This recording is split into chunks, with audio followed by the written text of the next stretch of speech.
Camera ഏതാണ്? ഇത് video camera കാണുന്നുണ്ടോ? ഈ image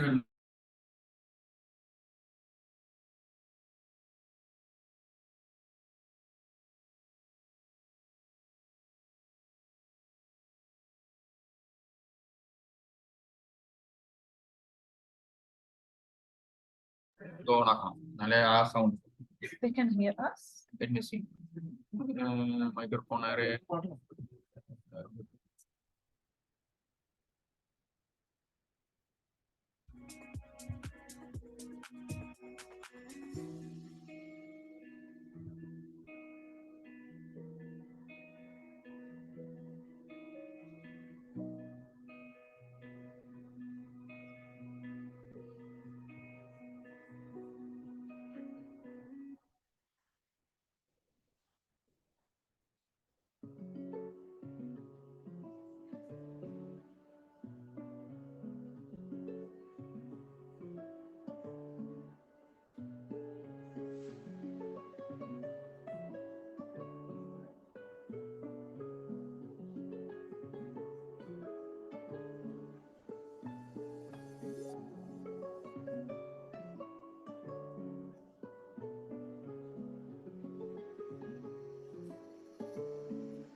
Hello.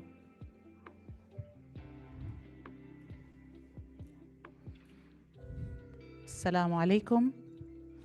Sabah al-khair and good morning. Thank you for joining us today for the second edition of Knowledge Circle under the theme of Science for Sustainability. The Knowledge Circle is a set of cultural events that encompass a diverse range of topics, stimulating dialogue and exploration of various facets of literary and cultural development. Archival systems play an important role in preserving the memory of a nation. The purpose of the Knowledge Circle program is to highlight the significance of this task by curating sessions with speakers who are making an impact in the development of the nation's identity. We invite you to continue to sign up for our monthly series and engage in the conversations with leading experts and the Knowledge Circle community. Please help me in welcoming on stage Mr. Hamad Abdullah Al-Mutairi, Director of Archives Department, to say his opening remarks.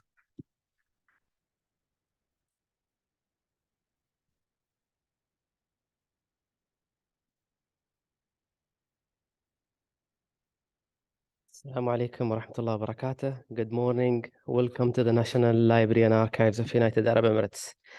I'll be delivering the speech in Arabic, and I guess you'll be able to see the translation on the screen. Assalamu alaikum wa rahmatullahi wa barakatuh. نرحب بكم أجمل ترحيب في الأرشيف والمكتبة الوطنية، ذاكرة الوطن ومنارة للمعرفة. نتأمل معا اليوم العلوم وما تقدمه من أجل الاستدامة. فالاستدامة هي الكفيلة بتلبية الاحتياجات الخاصة بالحاضر دون المساس بقدرة الأجيال المقبلة على تلبية احتياجاتهم المستقبلية. ولذلك أطلقت قيادة دولة الإمارات العربية المتحدة الرشيدة الحريصة على ازدهار الحاضر والمستقبل عام الاستدامة على عامنا الحالي. ونظراً للدور الذي يؤديه العلم والابتكار في تحقيق أهداف التنمية المستدامة، ولا سيما تلك التي تتعلق بحياة الإنسان ورفاهيته، ولما توفره العلوم من الحلول اللازمة لمعالجة التحديات، ولما تؤديه على صعيد تعزيز المعارف التي تتطلعها وتطلبها البشرية في مجتمعات المعرفة واقتصادها. فإنه يتوجب علينا السعي الدؤوب إلى رفع مستويات التعليم وتحصيل أكبر قدراً للمعارف للتكيف مع متطلبات التطوير الذي لا تتوقف عجلته. ومن المؤكد أن ذلك يتطلب منا تمتين التواصل والحوار الثقافي الدائم مع الحضارات الأخرى حتى تتحقق أهدافنا وتطلعاتنا. الإخوة والأخوات، منذ أيام قليلة اختتمنا كونغرس المجلس الدولي للأرشيف، والذي نظمه الأرشيف والمكتبة الوطنية واستضافته أبو ظبي، وقد حقق نجاحاً وتميزاً فاق التوقعات، وقد سلط الضوء على أحد المحاور الأساسية التي كانت محور يتعلق باستدامة الملفات والاستدامة بشكل عام في مجال الحفظ الوثائقي.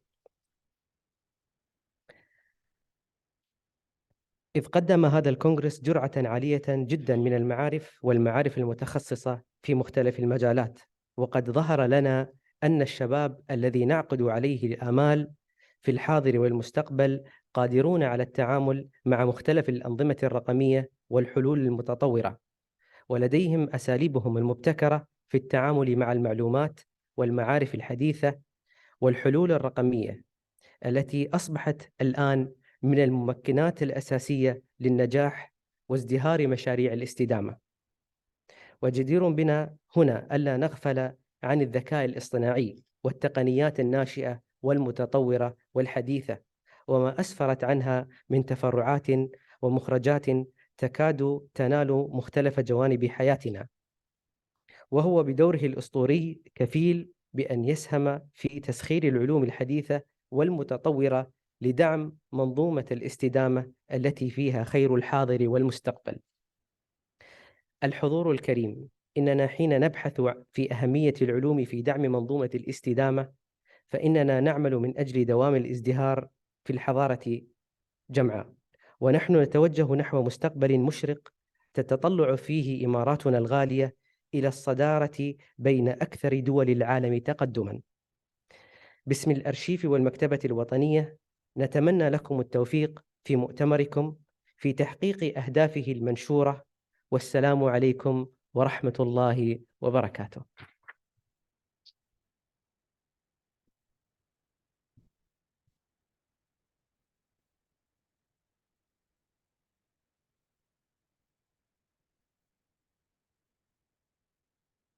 شكراً أستاذ حمد على هذه الكلمة الافتتاحية. Thank you, Mr. Hamad, for your opening remarks. As you notice, the sessions today will be in English, but we have simtrans available. So if you haven't had a chance, please let us know, let the staff in the hall know, and we can provide you with devices.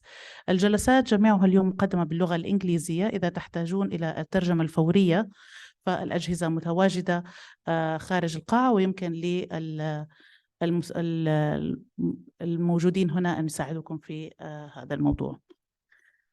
Next, please help me in welcoming on stage Dr. Husniya Muhammad Al-Ali, Educational Program Consultant, to speak on behalf of the National Library and Archives.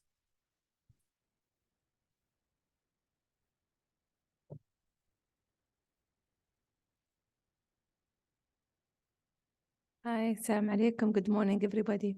I'm glad to see a huge number of students, my main stakeholder, and I want to welcome you today. It's a great pleasure to welcome you all today on our cultural and educational events knowledge cycle. Today's conference is about science with sustainability, is the result of the collaborative efforts between National Library and Archives and Emirates Foundation establishment. The conference is designed around 3 insightful sessions. The first session focused on sustainable education in the modern world. I hope this would interest you.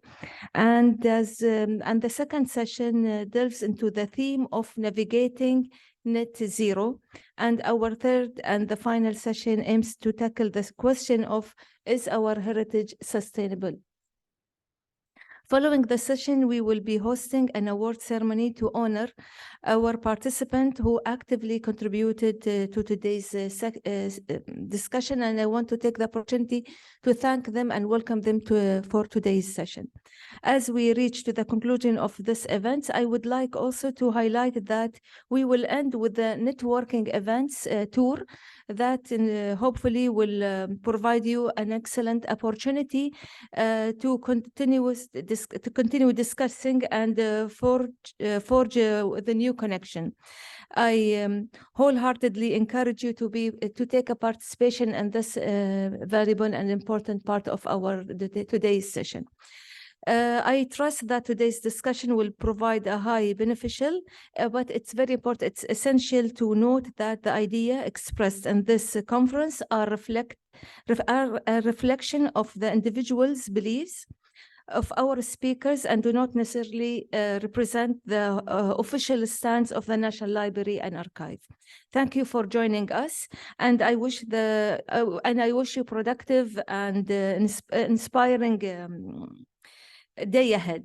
Hoping that we can see you in our next session that is being scheduled on the 16th of November, and it will be about Emirati History Day, looking back at the future. Thank you so much.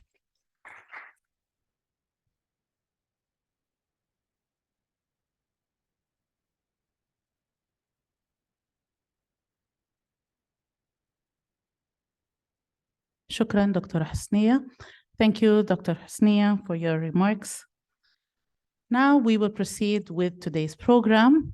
Please help me in welcoming our speakers for today for the first session entitled Sustainable Education in an Urban World. Please help me on welcoming on stage our speakers, Farid Ismail, Lina Ahmed, Maysa Jarjous, Olivia Duncan, and moderator Harith Al-Bustani.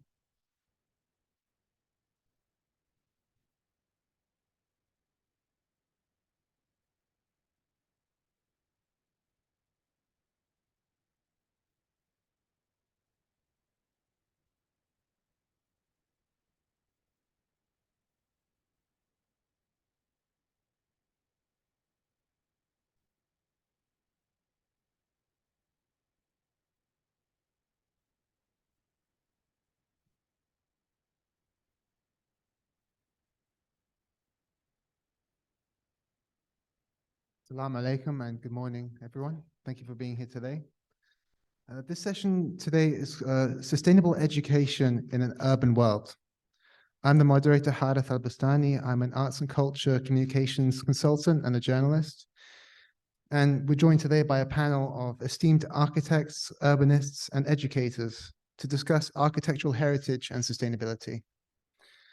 Speaking here at the National Library and Archives is a really it's a perfect place to explore the connections between past, present, and future, and to explore what we can learn from our heritage here in this country and the ways in which we can develop a sustainable heritage for future generations to come. And of course, this is such a landmark year for this country, the year of sustainability, as we prepare to host COP28 next month. Because this is a country that has such a proud heritage of sustainability. When we look back to our history, going back thousands of years, up to not too long ago, we had a lifestyle where we didn't have that much. We lived in a very difficult climate, and and sustainability was a way of life. The camel was not just a means of transportation, but a source of hides, of milk, very rarely on special occasions, meat. From the date palm, we harvested not just the fruit, but we also harvested materials for building, for crafts. And our homes, again, up until not too long ago, traditionally, they've been built around the climate with the barajil wind towers and the courtyards, which are designed to funnel cool air through the buildings. And so these piles of heritage are wonderful learning opportunities for us that we have to protect and preserve. And the country, thankfully, as we can see from a lot of initiatives, has been making very active efforts to preserve these. For example, this year we've had the Modern Architectural Heritage Initiative, which is one of many initiatives. And this ties in with a lot of conversations that are taking place at the moment about reviving this historic knowledge and combining it with the latest technologies to help create sustainable solutions to the problems of today and tomorrow at scale. And I'm proud to say that a lot of the solutions that we're developing here in this country, we're going to be able to export them and share them with other countries around the world who are finding themselves in increasingly harsh and arid climates. Architecture and design are two fields which really define the ways in which we live our lives, the ways in which we interact with our communities and our environments. And they're two of the areas where sustainability is going to have the most impact. And so as we meet here in this center of learning, I think one of the things that's most important is to remember that it's the next generation who will be most impacted by these issues. Sustainability is not just about developing sustainable practices, but it's about preparing for the future. And that future belongs to youth and the next generation, which is why it's so important that COP28 is bringing youth into the conversation and into the heart of the conversation. With all of that said, I'd like to introduce our panel in a little bit more detail. We have Farid Ismail, founding partner and principal architect at X Architects, who translates Arabic and Islamic culture into contemporary designs with sustainable solutions. Then we have Lina Ahmed, an award-winning associate professor and chair of design at Zayed University. She's passionate about the UAE's modern architectural heritage and technologies such as virtual reality and digital fabrication. Mesa Jarjus is an award-winning architect and urban planner who's passionate about innovating sustainable living and enhancing communities. And Olivia Duncan is an architect and urbanist who has not only worked for more than a decade with Abu Dhabi government, but also lectures at the Sorbonne University Abu Dhabi campus. So I think I've spoken enough. I'd like to ask each of you to please take a moment to introduce yourselves briefly in your own words and how sustainability relates to your own practice.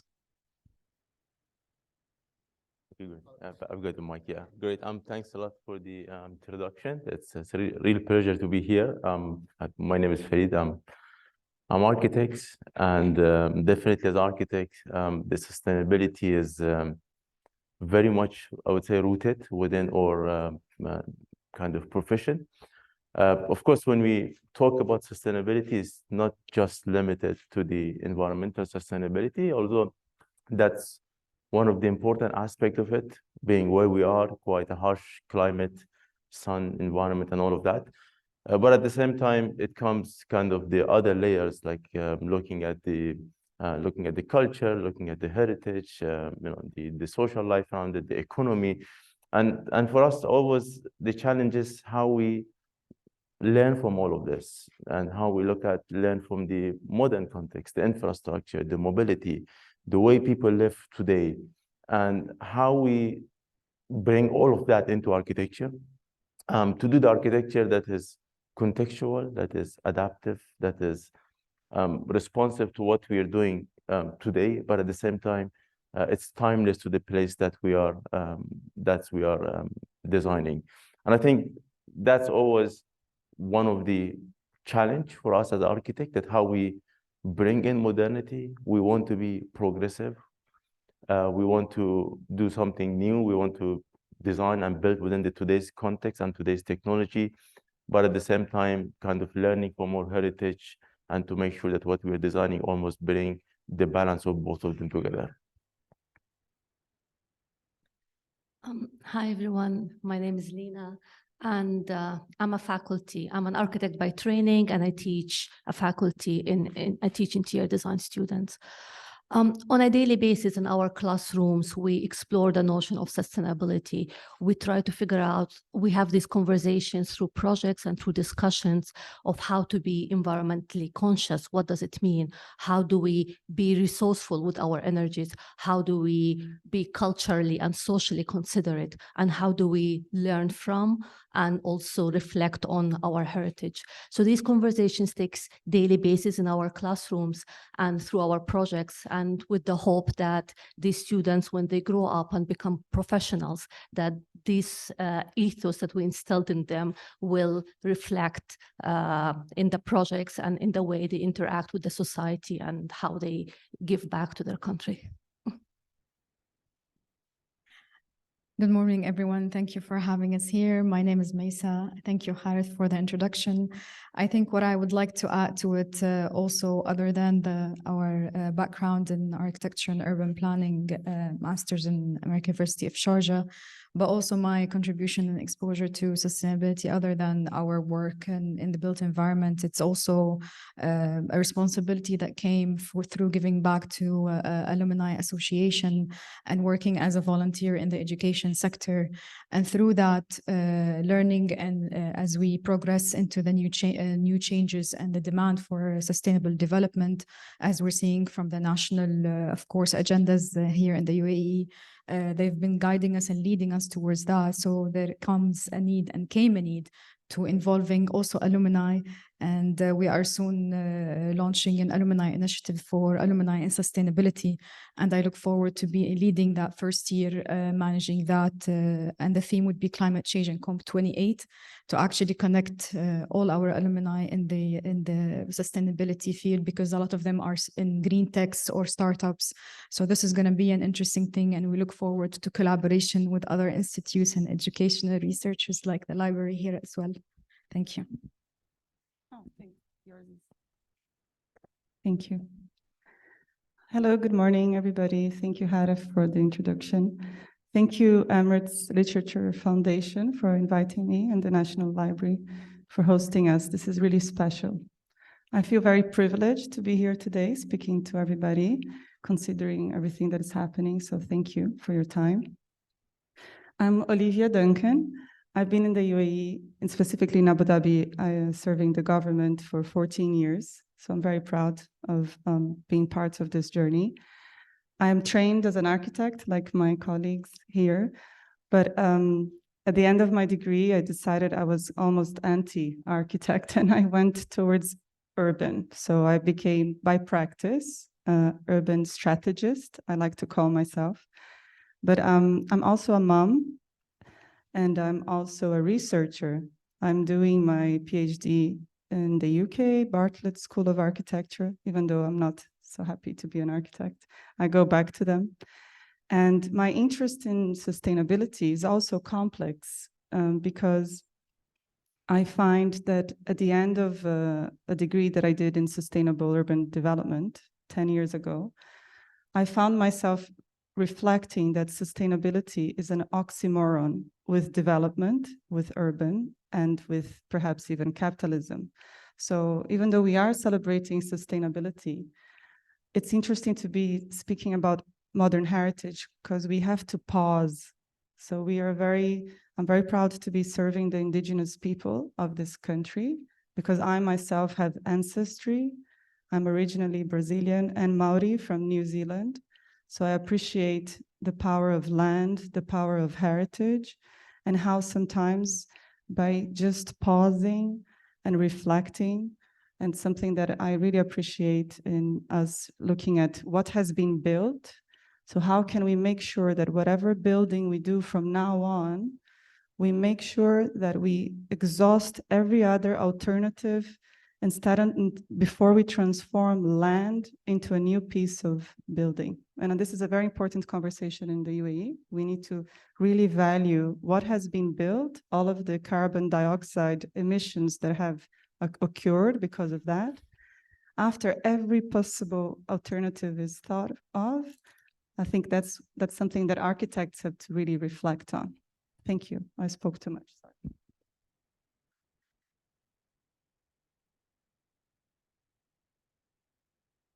That actually ties into a really interesting point.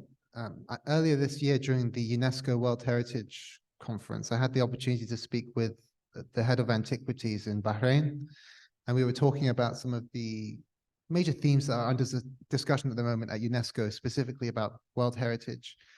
And one of the conversations is this discussion around development and sustainability, and it becomes very complicated because sometimes even sustainable energy initiatives have a knock-on effect of compromising our other types of heritage.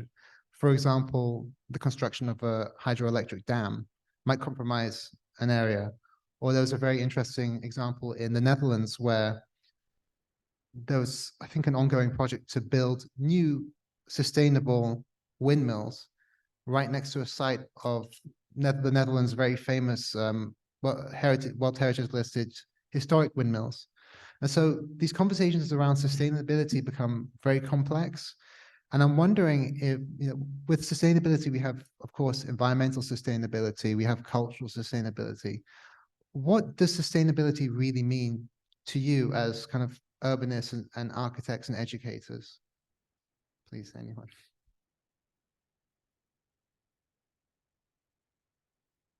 I can start. Yes. I would like to approach it from actually two sides. One, the more research-based side, and one is the actual my heritage point of view. So from what sustainability that we've learned about when doing our master's thesis and approaching this is in 1987, the UN Brundtland Commission defined sustainability as the meeting the needs of the present without actually compromising the ability of future generations to meet their own needs. And this is something I think we're going to be elaborating on as we go.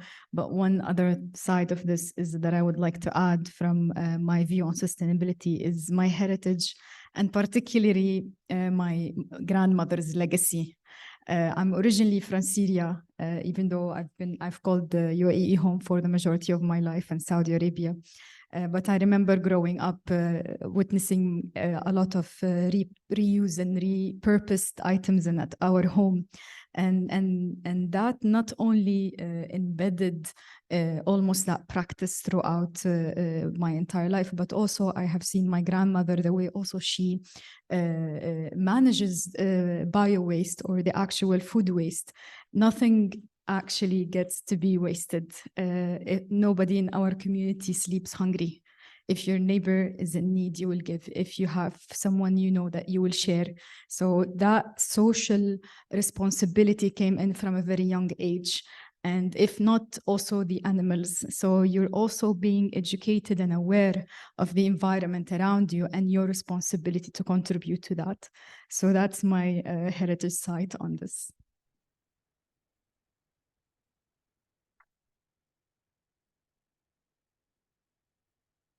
And it's a really interesting point about the community spirit. For example, growing up here, there's this culture of, I mean, for example, people cook food for their neighbors, or if you have leftovers, you'll find someone needy to give your food to. You know, you won't just find people throwing all this food away like you find it in certain places.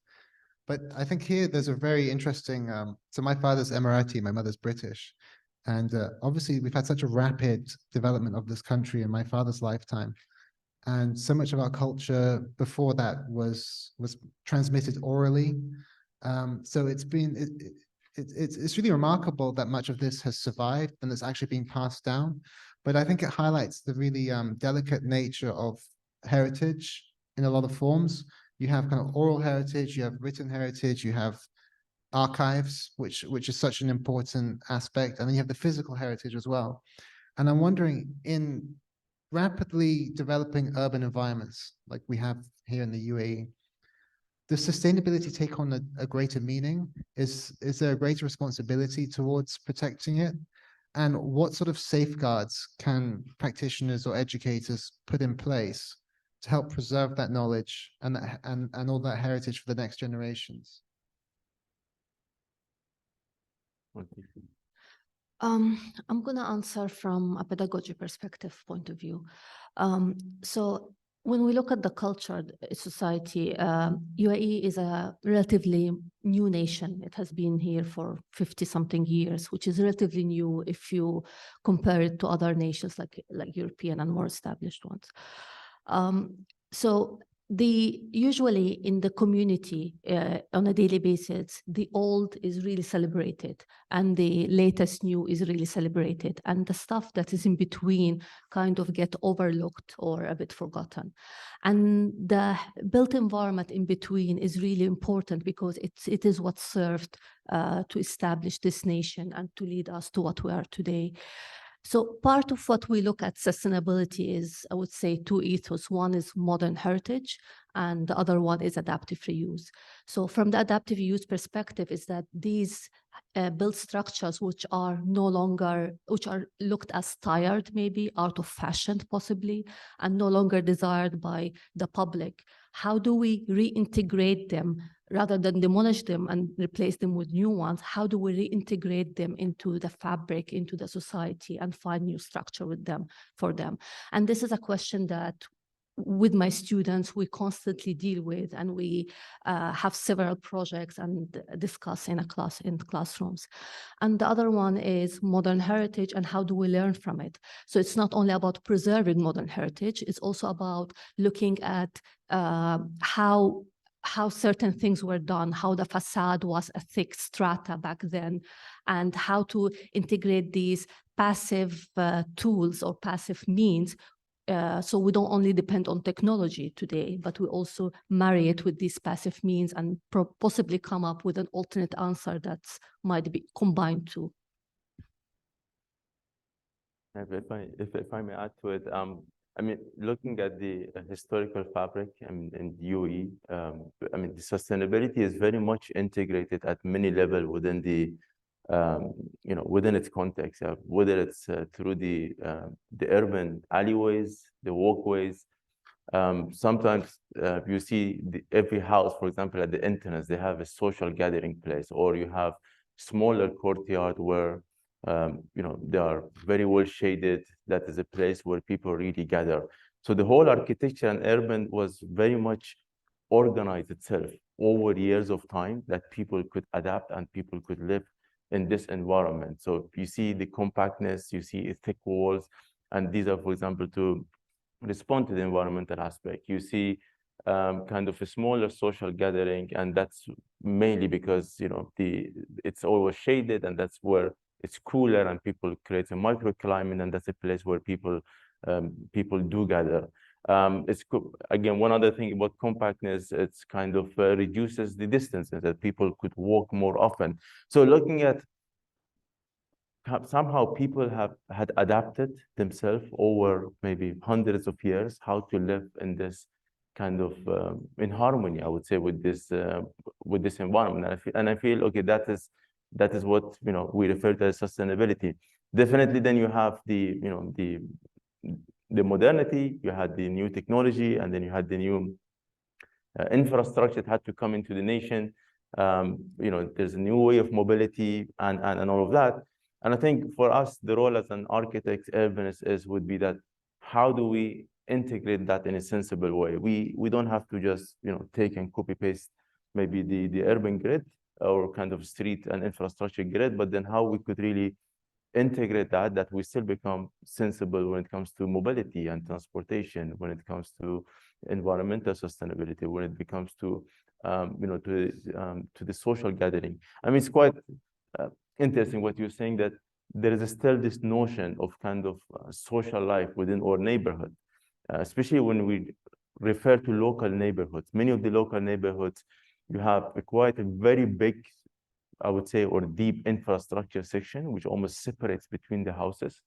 And it's almost designed for the cars and less designed for the people. So even sometimes the shortest distance, when you want to go to the mosque, that's 300-400 meters away, because there is no a safe or a kind of a dedicated place for people to walk, people prefer to use their car. But again, with all of that, still, I would say that notion of social and active kind of life is deeply rooted within the people, and that's where you see a kind of still existing. But having said that, I think re-looking at this kind of urban typologies and how we could really learn from historical kind of fabrics, and at the same time bring in this technology in a very sensible way to define a new contemporary, I would say, Emirati sustainable community. Sorry, I think something that's so interesting about what you were saying was discussing this idea of contextual and adaptive architecture. And obviously, historically, in society, obviously over the 20th century, the rate of development and the rate of change has increased at such an exponential rate. I think that becomes more and more challenging. Historically, people, as you say, it was kind of a more organic process. But now, when architects and urban planners are working, they're not just thinking about how to respond to the context that they're in, but also how to prepare for the future and future changes that might be coming in. And I guess, is that where it becomes so important to involve youth in the conversation? And is that where it becomes more important to engage youth?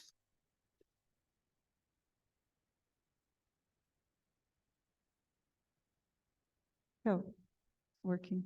I think I'll start with this one because I would love to comment on twofold as someone who's working on a big program for the Abu Dhabi government.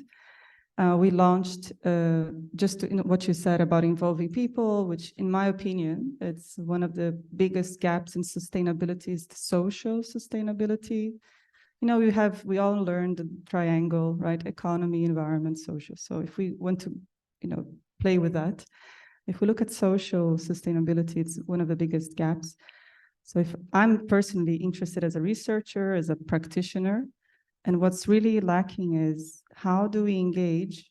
How do we remove our hats of experts, right? So we get down and we look with the users, we sit together and we ask not only the community, but the individuals in a way in which we no longer think we know best, because we have all been trained in certain ways. We have all been influenced by ideas from the 20th century, right? Most of us here, early 21st century.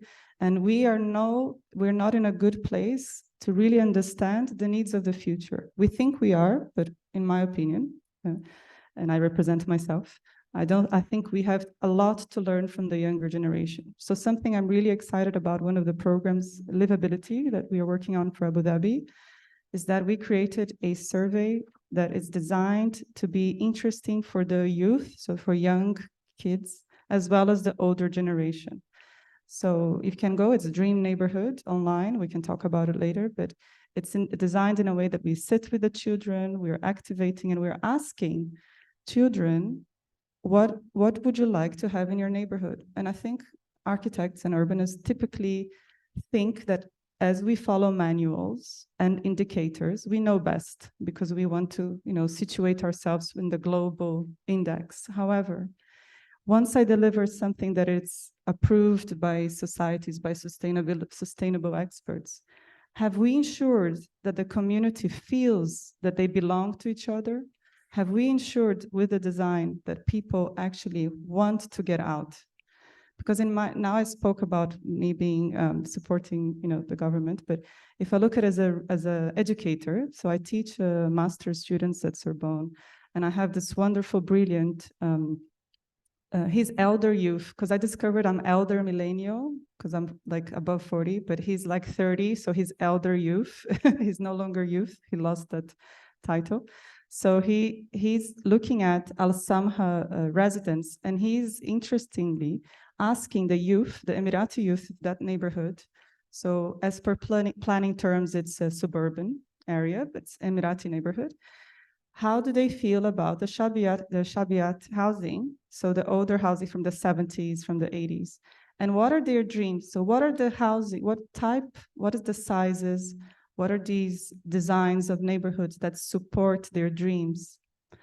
And what's happening now with this new generation is the digital world is taking over. So I grew up in a time that there was no internet, imagine. So now, my kid is completely screen, and you guys are in between, right? So you rely on screen, but how do we get this digital environment to support the offline, this online versus offline, right? And I think what he came up with is Emirati youth is more in touch with each other on the phone than when sitting in the majalis. So how do we design for that?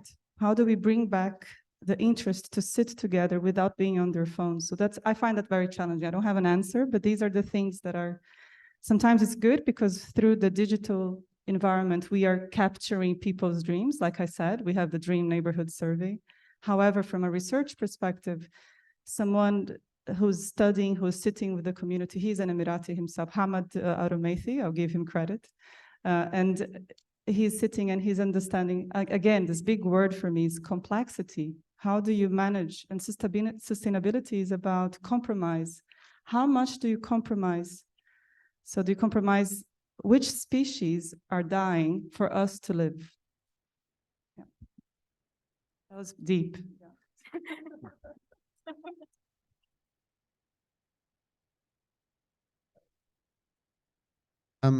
Mesa, do you have any thoughts on, you mentioned your work with alumni.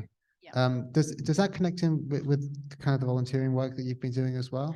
Yes, definitely. Because being exposed to what the alumni is doing now, and a lot of them, they are really, really thinking about long-term impact in that sustainability field. And what I'm seeing, that's something interesting they are doing, that they are coming together with their own diverse background. Like one of them, for example, they're the startup called the Critic, and they are mixing some of the concrete aggregates, but with recycled dates. So that's looking again at a local context and how can we work with that? So one of the founders is actually a chemical engineer background, graduate from AUS, and the other one, she has the architecture background. So that very interesting combination of backgrounds and expertise coming together to create this lab, to start to experiment with this knowledge and come up with this long-term could still call it impact because that's really the commitment that drives the environment. And I go back to the social part and social responsibility. So they are taking responsibility and they are showing impact. And I think that's where the need came for us as a council member in AUS to highlight a new initiative for them on alumni and sustainability initiative, which in the next year will be rolling out. And hopefully, again, we will work together to endorse these startups as well.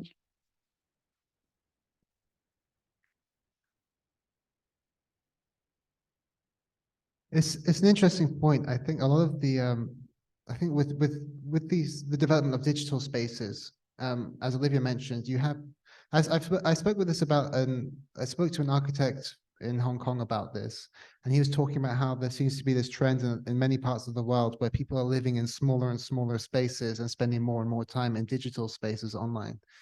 But at the same time, of course, technology, as you mentioned, for example, with this fabrication technology, has such potential to really enhance some of these issues. For example, I'm familiar with a project. There's a project in Mosul where I believe he was a student when he first came up with the idea. But there's a project where for a lot of these heritage sites that were destroyed in the previous years, they've been recreated through virtual reality and augmented reality through crowdsourced information. So they reached out to the community and people sent them photographs and information, and they've recreated these heritage sites in the virtual space for people to then experience and really engage with. And Lena, I know that you have an interest in virtual reality and kind of technologies. I wonder if you have any thoughts on kind of the next generation as kind of maybe key to kind of finding the most interesting ways to utilize these technologies. I think these technologies are becoming at our fingertips more and more. The mobile phone that we have right now, it provides us with so many tools that weren't able to have before. I think reflecting on one of the things that I've been doing with my students for the past few years is 3D scanning. So we go around in different classes and we 3D scan a lot of buildings. Some of them are modern heritage, some of them are like old courtyard houses. And then what we do is that we use this digital tool or this point cloud data as a point of reference, as a point of visit. And it totally changed the way we as designers or architects look at things. Because typically when we serve in a traditional survey, when you're in a site, it is what you collect and it's the photographs that you take and it's whatever dimensions that you take. But by 3D scanning the building and having this model, suddenly it flips the process. So you're just collecting the data and then you're in a classroom or potentially in an office and you can go back to the site and you can walk around the site and you can also extract any view, any elevation, any plan, any direction that you need. So it kind of shifts the way you think about it. And as a matter of fact, that's something that we're doing in our classroom with our students. Because there was obstacles of us going to the site, so we brought the site to the classroom. And it's really interesting how students are responding to that technology, because I find that sometimes that the way they respond and grab technology is very quick, very fast. They're very adaptive to that, more than our generation. I guess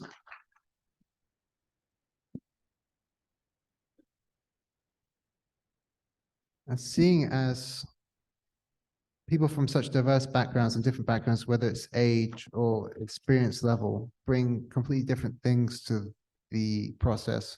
How important is collaboration between all the different stakeholders who are involved in this? If anyone has any thoughts on that. Yeah, I mean, definitely. I mean, you cannot really do. In my belief, you cannot really do sustainable development if you don't really have, or you're not collaborating with the right expertise. It's quite a very diverse topic. It does require an input from kind of a different, I would say, discipline in order to make it you know, to somehow enhance the sustainability, and it's in a way it's part of, I mean, looking at our profession, I mean, mainly architecture and urbanists, it is quite built around this notion of the collaboration.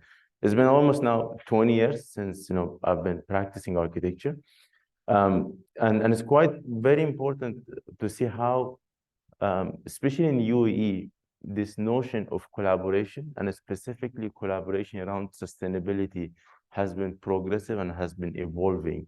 You know, 15 years ago, if you talked about sustainability, it was, you know, it was something that you really do if it's you really talk about it if the project can afford it, and it was a kind of an exclusive topic, you know, to certain project that you could talk about, you know, that notion of sustainability. But over time, I mean, with the, you know, development of the authorities, kind of building culture, bringing the right expertise into kind of the society. Now, every project, it's being, you know, you work with a set of collaborators around these notions, you know, from the government entities, that's one of the main topics that they look at it, and they want to make sure that you are really covering it, municipality, and at the same time, a kind of rating systems, and it goes all the way to the end user and how the end user will start to interact with the, you know, with the build form. So definitely, it's a very collaborative, I would say, process to do, you know, a sustainable product.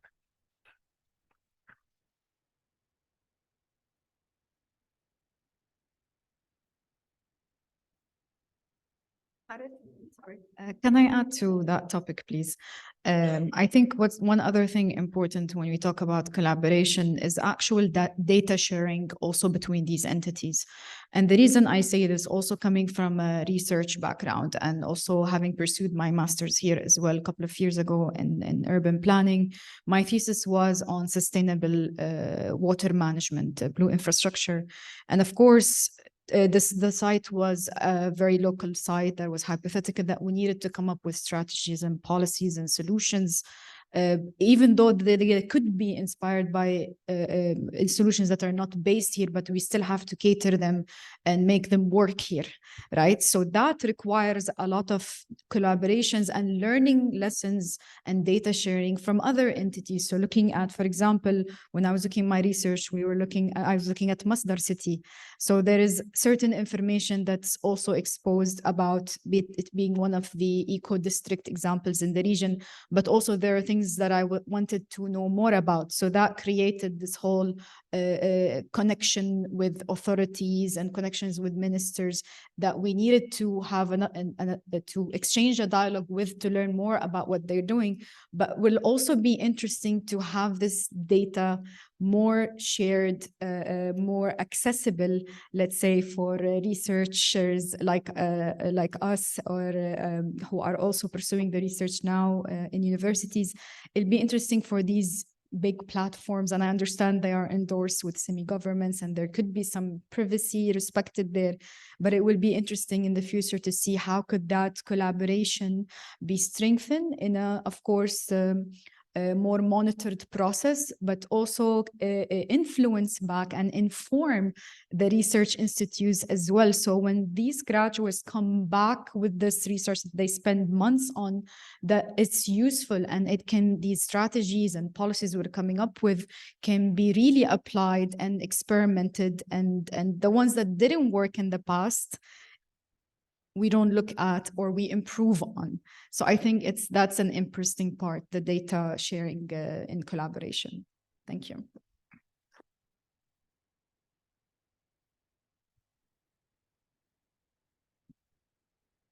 Thank you for that.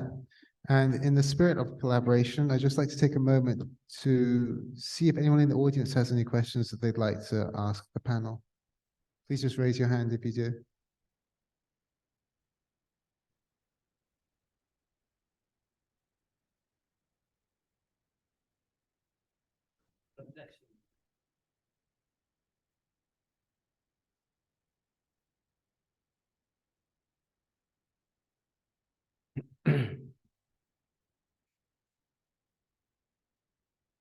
So thank you so much for the informative session.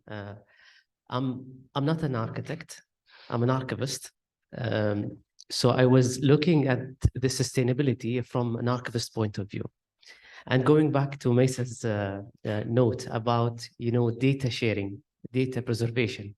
And again, from archiving point of view, we need to take care of the, documentation, records of the projects that we are working on. Because the way we preserve those records, it will enable future research about, the development, the sustainable way of even preserving our file, how to have a sustainable file, again, from an archiving point of view. So I guess it's a challenge because we, as a government organization, we worked on several projects. And when we reach to this point where we need to provide documentation about that particular site, the drawing, the AutoCAD, plans. Unfortunately, we face so many issues in, providing those because nobody preserved them. So what is maybe the best way, and again, collaboration that we need to do to make sure that we have our record preserved? And this statement might sound very crazy, but how to preserve or how to make sure that we are taking care of the future of our history from, again, sustainability in urban environment.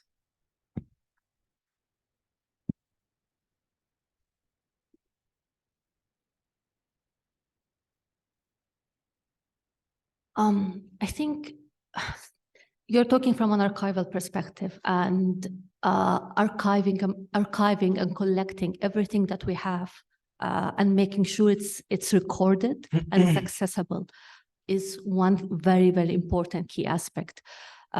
Because looking at the built environment, a lot of it gets demolished and then it's only preserved in the memory of the people. And arguably, later on, that when we look back, then we won't have that. So documentation of that, preservation of that is very important. But also the question of reintegration, whether it's a built environment or ethos of yesterday, of how these concepts and notions translate into tomorrow. That's something that I think falls on the generation of today, of today's students, of today's youth, to ask and kind of find a question for that, of how do we, because they're in a very interesting position where they have the past and they see it in their parents and grandparents, and they are the future of what is happening.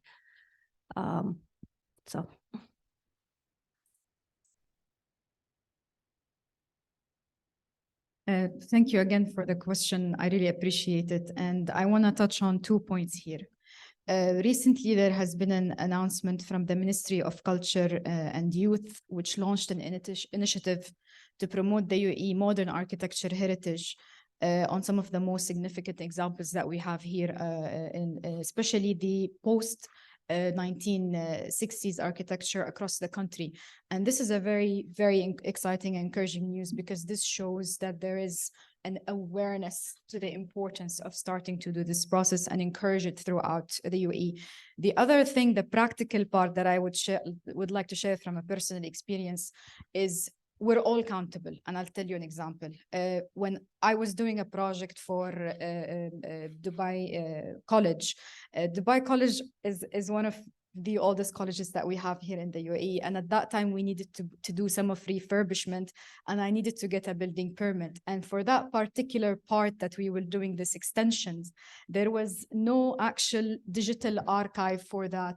So I actually had to do the effort, and I was asked to, but I did it, to go back to the college and obtain the blueprints. And it was an honor to really look into them and take them back to Dubai municipality, have them scanned, archives for them to then rework and proceed with the building application and building permit process. So we're all responsible. And I think once we all see that we're all accountable, we're responsible, let's use this as an opportunity to encourage also our youth as well to support us in that documentation process throughout their, whether it's in education or in their career as well, to be part of this digitization process. We're all here for it. Thank you.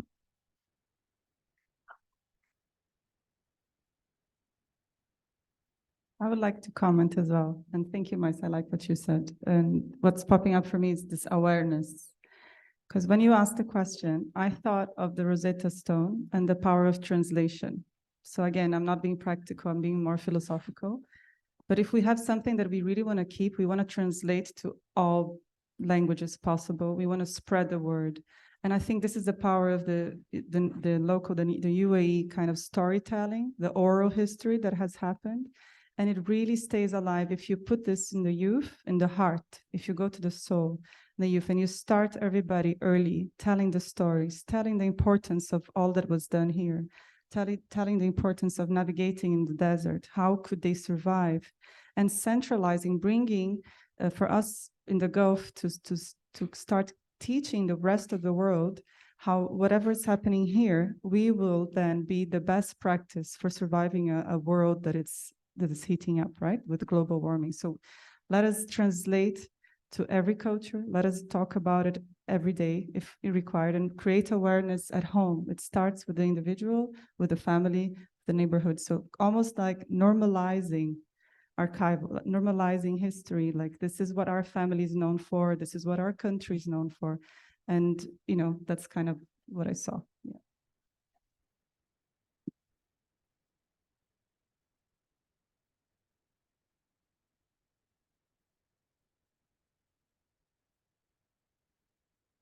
Thank you.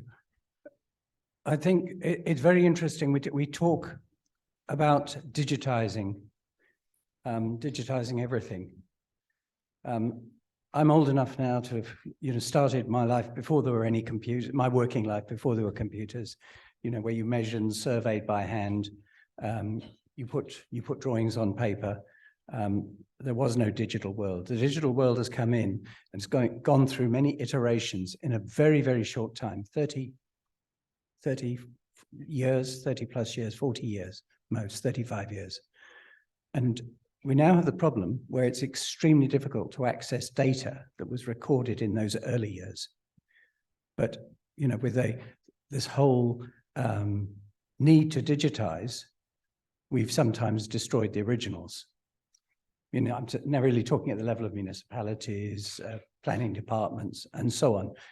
It's now all digitized. We've got it, and it's accessible to all. But it then becomes inaccessible. It can become inaccessible. It can become corrupted. The operating systems upgraded. I can't access documents that I've done. I recorded my family's history, 35 years ago. The software became out of date. It no longer worked on the new operating systems. It became very difficult to access. I've kept all my paper documentation. But I think one of the important things about that when we digitize, it's not a substitute. It's an additional level of safety. It offers huge opportunities for communication, that it becomes accessible through the World Wide Web. Anyone can access this data. You want to access that data. But please, it must never be at the sacrifice of saying, let's get rid of the original data in whatever form it is. At the end of the day, you still have books, and they're actually, as we know, we've got books going back many hundreds of years, and that data is, unless that book is burnt, that's the danger. The paper burns, but it's actually much safer than a lot of electronic data. So let's copy it, let's circulate it, make it accessible, but please don't throw away the original. And a lot of that has happened in these, this really, it's a very new thing, digitalization. We're still in maybe the second generation of it now. Thanks.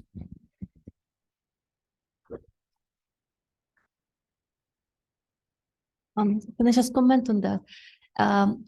I think what you're bringing up is really, really interesting, because there are certain things that you cannot capture by digitalization. Like, for example, when you walk through a building, the feeling of the space, the decay, the texture, the smell. These are things that you can't digitize.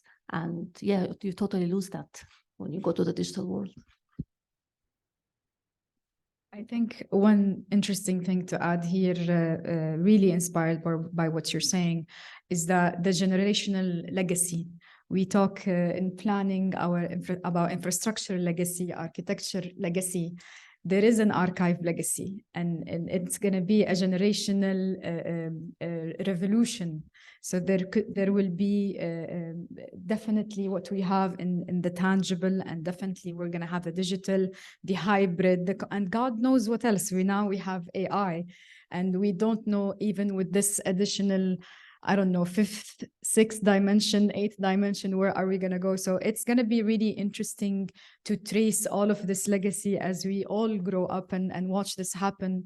But I agree about this tangible also legacy, because when I again go back and remember my grandma's sustainable legacy, I look now and I find all the reused and repurposed items that we have in home. And that's, for me, priceless. You cannot make me throw it at any cost. Thank you.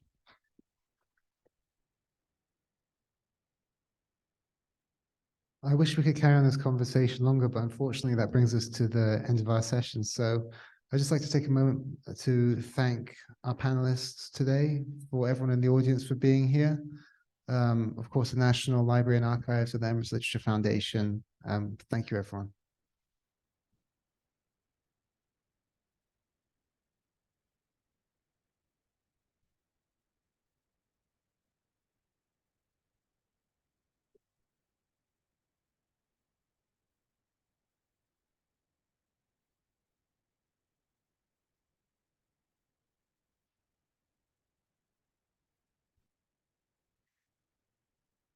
Thank you to our speakers. And we would like to welcome Your Excellency Abdullah Majid Al-Ali, Director General of National Archives and Library, for your presence. أهلا وسهلا سعادة عبد الله ماجد العلي، مدير عام الأرشيف والمكتبة الوطنية، على حضورك معنا اليوم. ننتقل إلى الجلسة الثانية اليوم. Next is our next session entitled Navigating Net Zero. Please help me in welcoming on stage Farah Naz, Zaina Al-Hashimi, Andrew Dunnett, and our moderator, Toby Gregory.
Please help me in welcoming again on stage our speakers, Andrew Dunnett, Farah Naz, Zaina Al-Hashimi, and moderator Toby Gregory.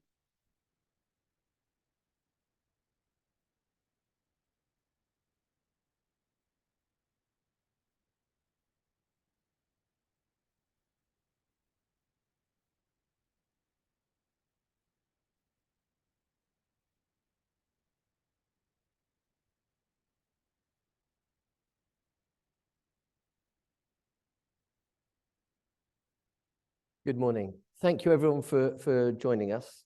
Your Excellencies, ladies and gentlemen, distinguished guests and esteemed panelists, welcome to our thought-provoking session on navigating net zero.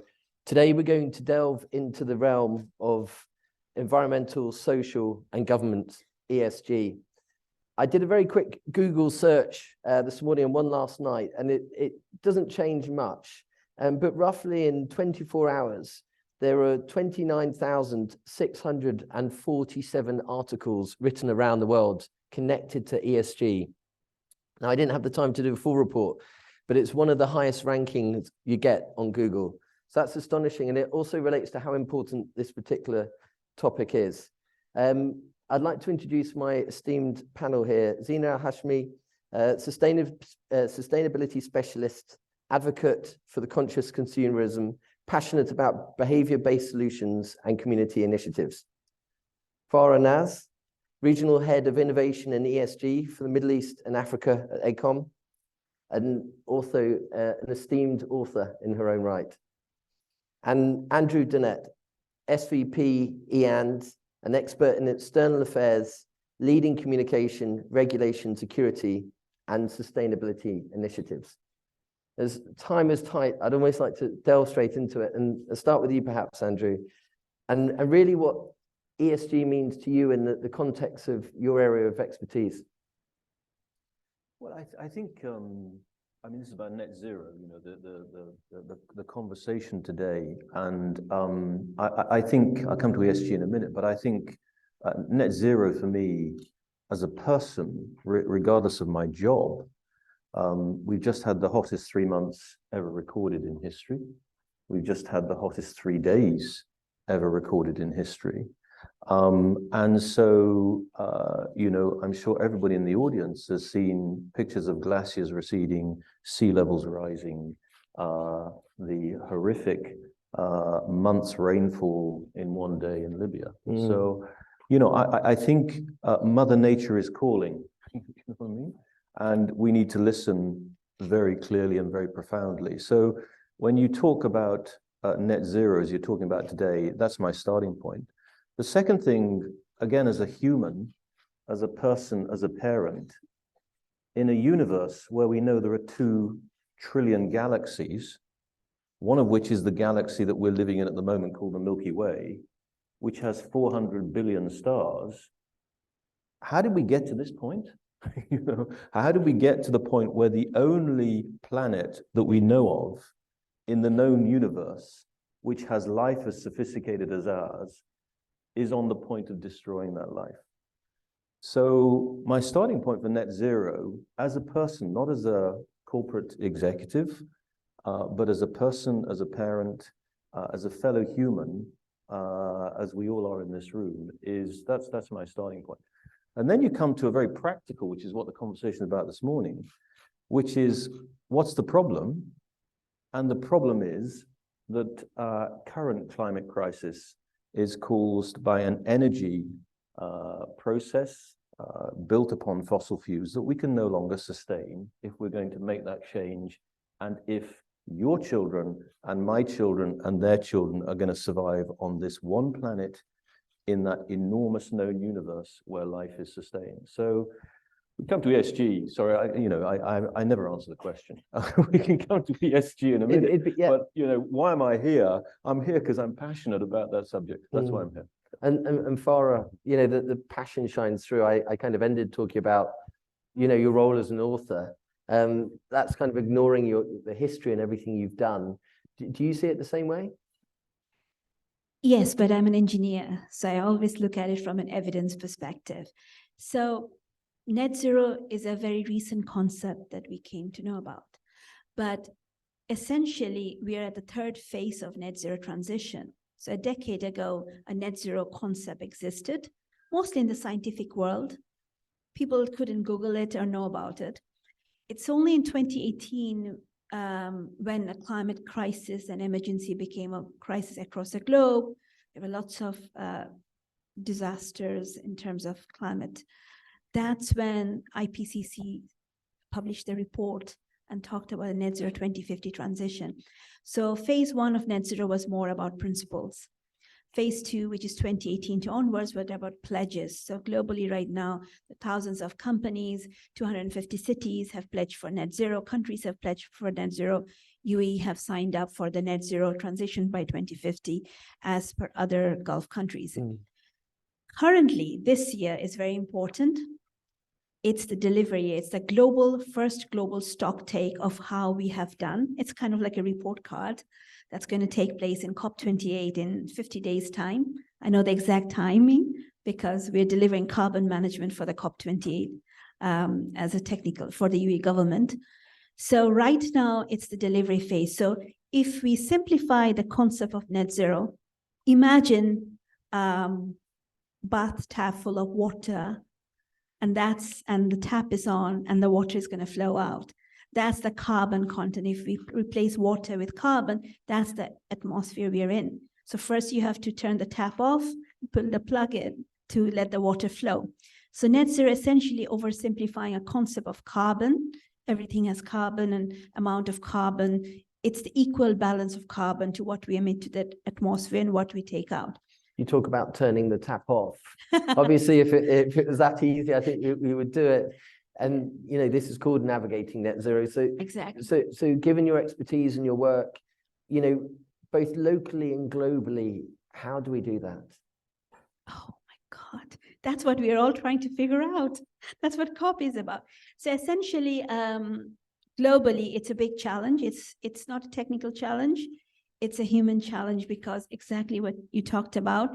And globally, cities are trying to come up with policies and strategies and investments, how to transition to net zero. So there are certain countries who have achieved net zero. That's the interesting part. Copenhagen declared that they would like to become net zero 12 years ago.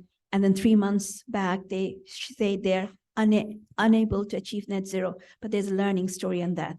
So coming back to your point, globally, it's a challenge, and this globally policies are being looked at, strategies, innovation, investments, because the climate technology and the climate strategies and investment needs to come together.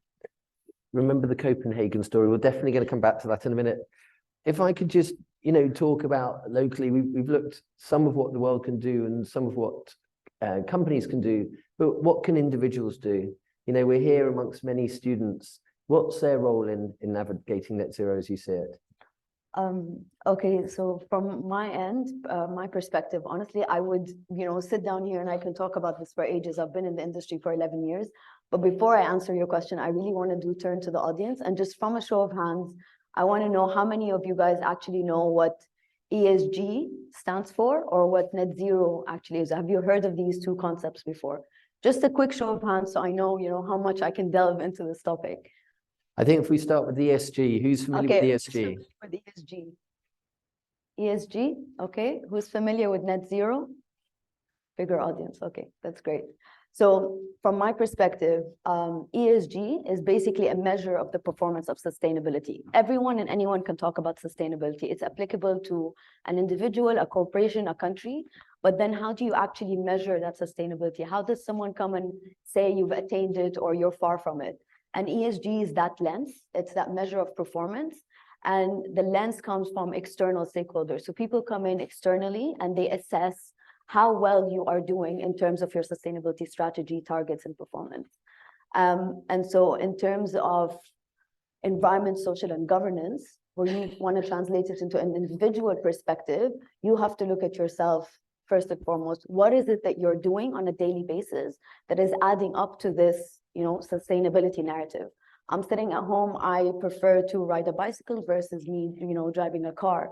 I sit at home and I, you know, order stuff off Amazon or, you know, all these fast fashion apps. Is this a choice that I'm making, and I'm consciously making it by thinking of, you know, this impact of that push of a button? How does it actually impact my surrounding, my family, and my country as a whole? So from an ESG perspective, if you look at it from a corporate lens, it's people coming in from an external view and assessing you. So as students, you guys know this, you take exams all the time, and you can think of it as an exam, right? It's an exam to come and assess corporations on how well they're doing from a sustainability perspective.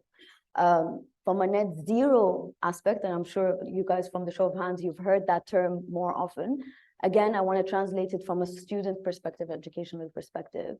Net zero is basically an equation. Everybody, every person, every industry, every corporation understands that we will be emitting emissions. No matter where you are, no matter what you're doing, whether it's individual or corporate, you will, through your operations on a daily basis, emit emissions.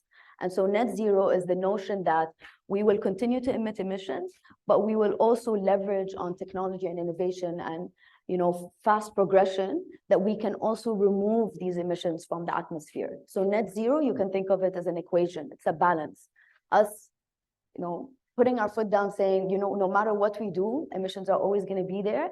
But we are now at a point in time where we can invest in technologies and invest in a new way forward to be able to also remove these emissions. And so there's that balance. It's interesting you mentioned technology. We've obviously joined here by Andrew from EAND, and technology plays a huge role as we navigate net zero and ESG and various elements.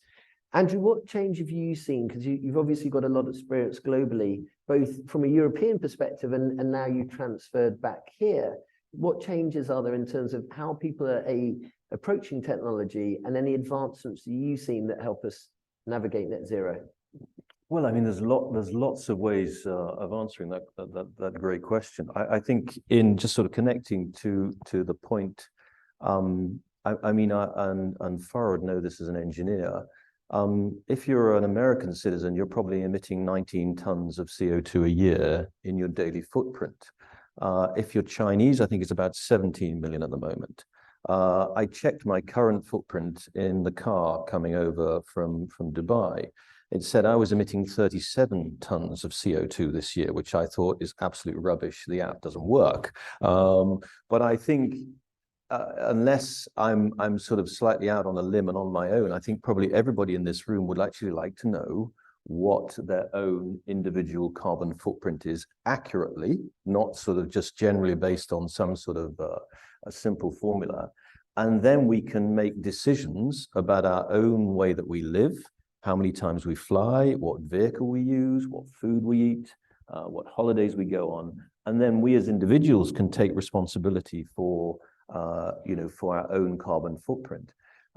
We're not really there yet. I haven't. Let me know in the Q&A if you found an app that you think is absolutely credible. But I think that's one way technology will help in enabling us to, because sometimes, and I feel this, the issue is so big, what difference do I make? This lack of empowerment. And I think until we've got to the point where I can really understand on a daily basis, if I don't go into the office, how much am I saving? If I use the technology that is available for me to have Zoom calls, FaceTime, whatever it may be, and I save my carbon footprint for going to the office, I might then want to use that for something else. I might want to save up to take a flight or whatever it may be. But at least I understand and I can make decisions. When it comes to companies, of course, we know as a global company, we emit 4,000 kilotons of carbon every year. 2,000 kilotons of that carbon is what is called scope 3. Okay, so scope 1 is basically the diesel we buy to run off-grid generators for the network that you all enjoy. Scope 2 is the electricity to buy, which we run the network from the electricity that we buy from the operator. Scope 3 is what we buy upstream. So the towers that you will see is our scope 3 purchases, okay? The network equipment that we need. And our other scope 3 downstream is the handsets that we sell, okay?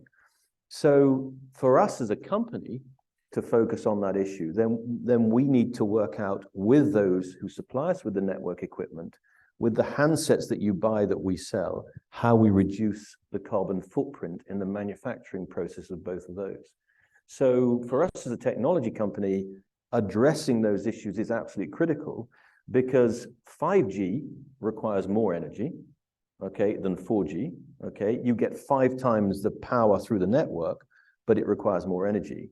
And wait till you get 6G, okay? 6G will give 100 times the speed, but we have an energy issue in addressing how much energy is going to be required to run a 6G network, which of course will enable people to do so much more without having to physically travel to the office or whatever it may be.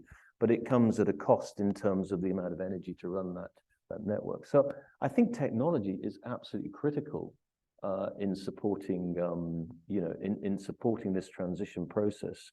But it's one of a number of things which I'm sure you'll come on to. What have you seen from a technological perspective with your work, both locally here in the UAE and globally too? So I work for the world's largest infrastructure company, AECOM. So from SeaWorld to Mazda to Expo City are the scale of our projects. So from my perspective, technology, we look at technology from, for example, solar thermal, solar PVs, renewable technologies for clean energy transition. That's the biggest thing we look at when we talk about net zero and clean energy transition. Second thing we look at is how the food is generated. A lot of work we do are regenerative agriculture and designing of the landscapes. So looking at the production of food, the supply chain of food is really important, especially when we're designing Yas Island 10,000 villas or a master planning projects in Neom, for example.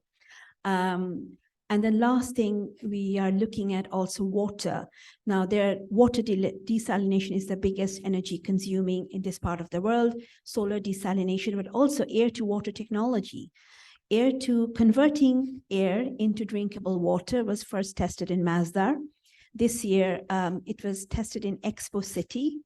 This year, we are going to be using it for COP28 throughout the Expo City. So these kind of simple technologies can really help in two ways. First, reducing the pressure on the energy grid and also inspiring the future generation to understand you can capture air, convert it into drinking water. And the smiles you get when children learn about that, that's amazing. If you have been to Expo City and especially Sustainability Terra Pavilion, you have seen those big solar roof and the solar trees that consumed a lot of solar power and converted into electricity for powering the building, as well as the reed beds that you have seen walking through the city.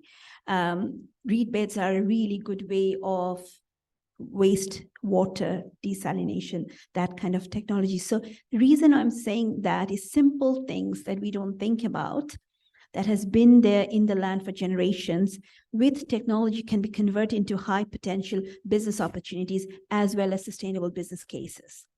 You talk about business opportunities there, and obviously we've got COP28 coming up shortly. It's the year of sustainability. There's been a general move, obviously, with Expo and a range of things towards that sustainability area. You know, from a UAE perspective, how proud are you in terms of the advances that have been made locally? And not just that, what do you think the opportunities are with having an event like COP here in the region? So from my perspective, I think we should be very proud. Honestly, we should be very proud of where we're at right now. The level of governance, strong, undeniable governance that is in the UAE is something for all of us to consider. This doesn't actually happen all around the world. We should actually be very proud of the leadership that has taken us to this point in time right now. And the fact that we will be hosting COP28, one of the biggest climate conferences in the UAE, only, what, 50 years after the UAE has been developed is such a big deal. COP28 opportunities is, I think, this year, mainly for the youth. The older generations have been talking about this for years, but now it's time for the youth to show up and, you know, vocalize what it is that they actually want to see in the future. We've learned so much in the UAE growing up. We've learned of how we've talked about this, Toby, how the country was built on the fact that natural resources are already scarce. We don't have an abundance of natural resources, and so the country's leadership made sure that we embed this as a foundation. Look, everyone, we're very short on water, we're very short on certain things, we live in a harsh climate, but that doesn't stop us from developing. And the development that's happened across these 50 years, no other country can speak of, you know, being able to develop a country from scratch, from low resources, and be one of the most secure in the world. And this is something that, as youth, when you go into COP28, you should be holding your head high. This is the conversation you should be having with the international visitors. This is one story, and one story that should be, you know, conveyed across the climate conference. We talk about youth there. Andrew, if I could come to you, and again, your experience in Europe, you know, there's a big thing for collaboration within the UAE, and it's a great convener. How do you see that collaboration reflected in parts of Europe and elsewhere as they take that path towards net zero, particularly between private and public partnerships? I mean, it's no one person, no one company, no one country can solve this on their own, which is I mean, it's the greatest challenge humanity's ever faced, really. So, and I think when I look at COP, from a partnership perspective, I think there are two challenges. Number one is emissions are going up by 10% to 2030, and yet we need to reduce them by 40%. Okay. So if you look at COP and say, what's the challenge of COP? The challenge is, number one, a conversation around that. Now, you're not going to do that, any country or any company. We play our bit. We do what we can with regards to hitting the net zero target. But that's a partnership. There is a partnership around that challenge of how do we stop going up and how do we bring it down by 40%. And once we've got net zero, within 3 to 5 years, the problem will be over. You know, it's a challenge. The second one, I think, which is a challenge at COP, is that 80% of the emissions are from the G20. Okay, let me just repeat that. 80% of the global emissions are coming from the G20. So rightly, the organizers of COP have put a just transition on the agenda. Okay, now you can't do a just transition by just dictating what happens. It's a partnership. So I think there's two key issues. There will be others, I'm sure, that want to say that will be on the table at COP that will affect all of our futures, which will require discussion, partnership, and agreement together to deliver. So, you know, and my experience from working in Africa, working in Europe, you know, partnerships are hard. You know, they need a meeting of minds. They need a lot of preparation, which I know is going on already for COP around those two issues. And they need some give and take to find some common ground. So you're absolutely right, Toby. Partnership is key to this, but it's difficult. I hear that. I hear that. Yeah, I see His Excellency Sultan Al Jaber with the many meetings and speaking to countries around the world to try and form that dialogue and those partnerships. And in line with that, that's obviously from the company perspective, but obviously policy and regulation, you know, plays its role too. And so do governments and towns and cities. And we were talking the other day about Copenhagen as an interesting case study of putting measures in place, going all out for a certain target, perhaps not making it, but maybe they did. So Copenhagen is an interesting case study. I worked on this project 15 years ago where Copenhagen launched the carbon neutral 2025 strategy. And a few months back, last year, they mentioned that they can't reach net zero by 2025. But if you look at their financials, they're the country that have proved that your GDP can go up while you can produce clean technology. And they've done it really well. The only reason they couldn't meet their net zero target is because nobody lives inside Copenhagen. It's really expensive. They all drive there. So their transport emission has gone up. On the other hand, they're burning every single waste to generate electricity. They're doing really good on electrification, and it's really get cold, so you need your warm home. So the challenge that Copenhagen faced by failing to become net zero is just because of transportation, which they have acknowledged and looking into it. But I think there's a lot of lessons learned to be learned from this case study, because we live in a generation we're focused on success and we don't look at failure stories, but it's the biggest lessons we learned from the failures that creates the opportunities. So now Copenhagen is looking at opportunity creation for transportation, how to decarbonize. I think there's lessons to be learned from that, how a city shows up, puts a vision forward, accepts the failure, and takes the failure and creates opportunities. Because at the end of the day, it's an ecosystem. It's a financial ecosystem. It's a business model that needs to be very clearly established to transition towards net zero. As you mentioned, it's not a technical challenge. It's a societal challenge with reflection and a clear business case. We were talking minutes ago about the G20 and 80%, and you know, you talk about changes in the, you know, the financial elements. You know, how do countries, you know, secure the finance and the investments needed to make those changes, should they be willing to? So net zero is not just a scientific concept, it's actually a business transition. So many companies have already started looking at how do we transition, how do they make those business transitions for their companies. I think cities and countries are now coming together to identify, and that's the biggest conversation in COP28. what is the global stock take? Where are we now? What's the report cards looking? And what are the investment funding? So in COP26, fundings were announced. In COP27, the fundings were announced as well. But this year's COP is more about, okay, where are the biggest points and touch points where this funding needs to go, and how do we measure that? If we cannot measure something, it's very hard to then address it. So COP28 would play a vital role in terms of measurements. I didn't plan to come to this just yet, but I'm going to because of what you said. You know, Andrew, from what you've seen, what are the kind of most important KPIs or indicators that you would like to see based on your knowledge in terms of this path we take to net zero? You know, I see lots of different companies, particularly on LinkedIn and other platforms, saying we're great, we're doing this. You know, but are they channeling their efforts in the right direction?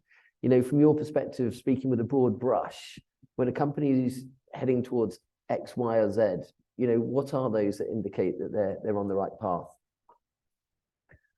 Well, if you look at the investor community, so I think 80% of assets under management globally now have a net zero indicator score. Okay, so the people looking after my pension, the people looking after any investments that you have, 80% of what you may or may not have globally is being looked at. In Europe, 60% of any assets under management are now ESG compliant. So not just net zero, but looking at other issues as well. In the US, $1 in $8 under management, so whatever savings Americans have, 1 in 8 of that is again fully ESG compliant, which means the asset manager is looking at all of these issues. So I think, number one, there is a driver that wasn't there 10 or 15 years ago from the investor community. Why are they interested? Because they consider these issues a material to the investments that they're sitting on for you and I. So they want to know that they're not going to have what's called a stranded asset, an asset that looked good, but because the company didn't take into account either regulatory changes or planetary changes with regards to environment, that asset then is no longer worth what it was worth.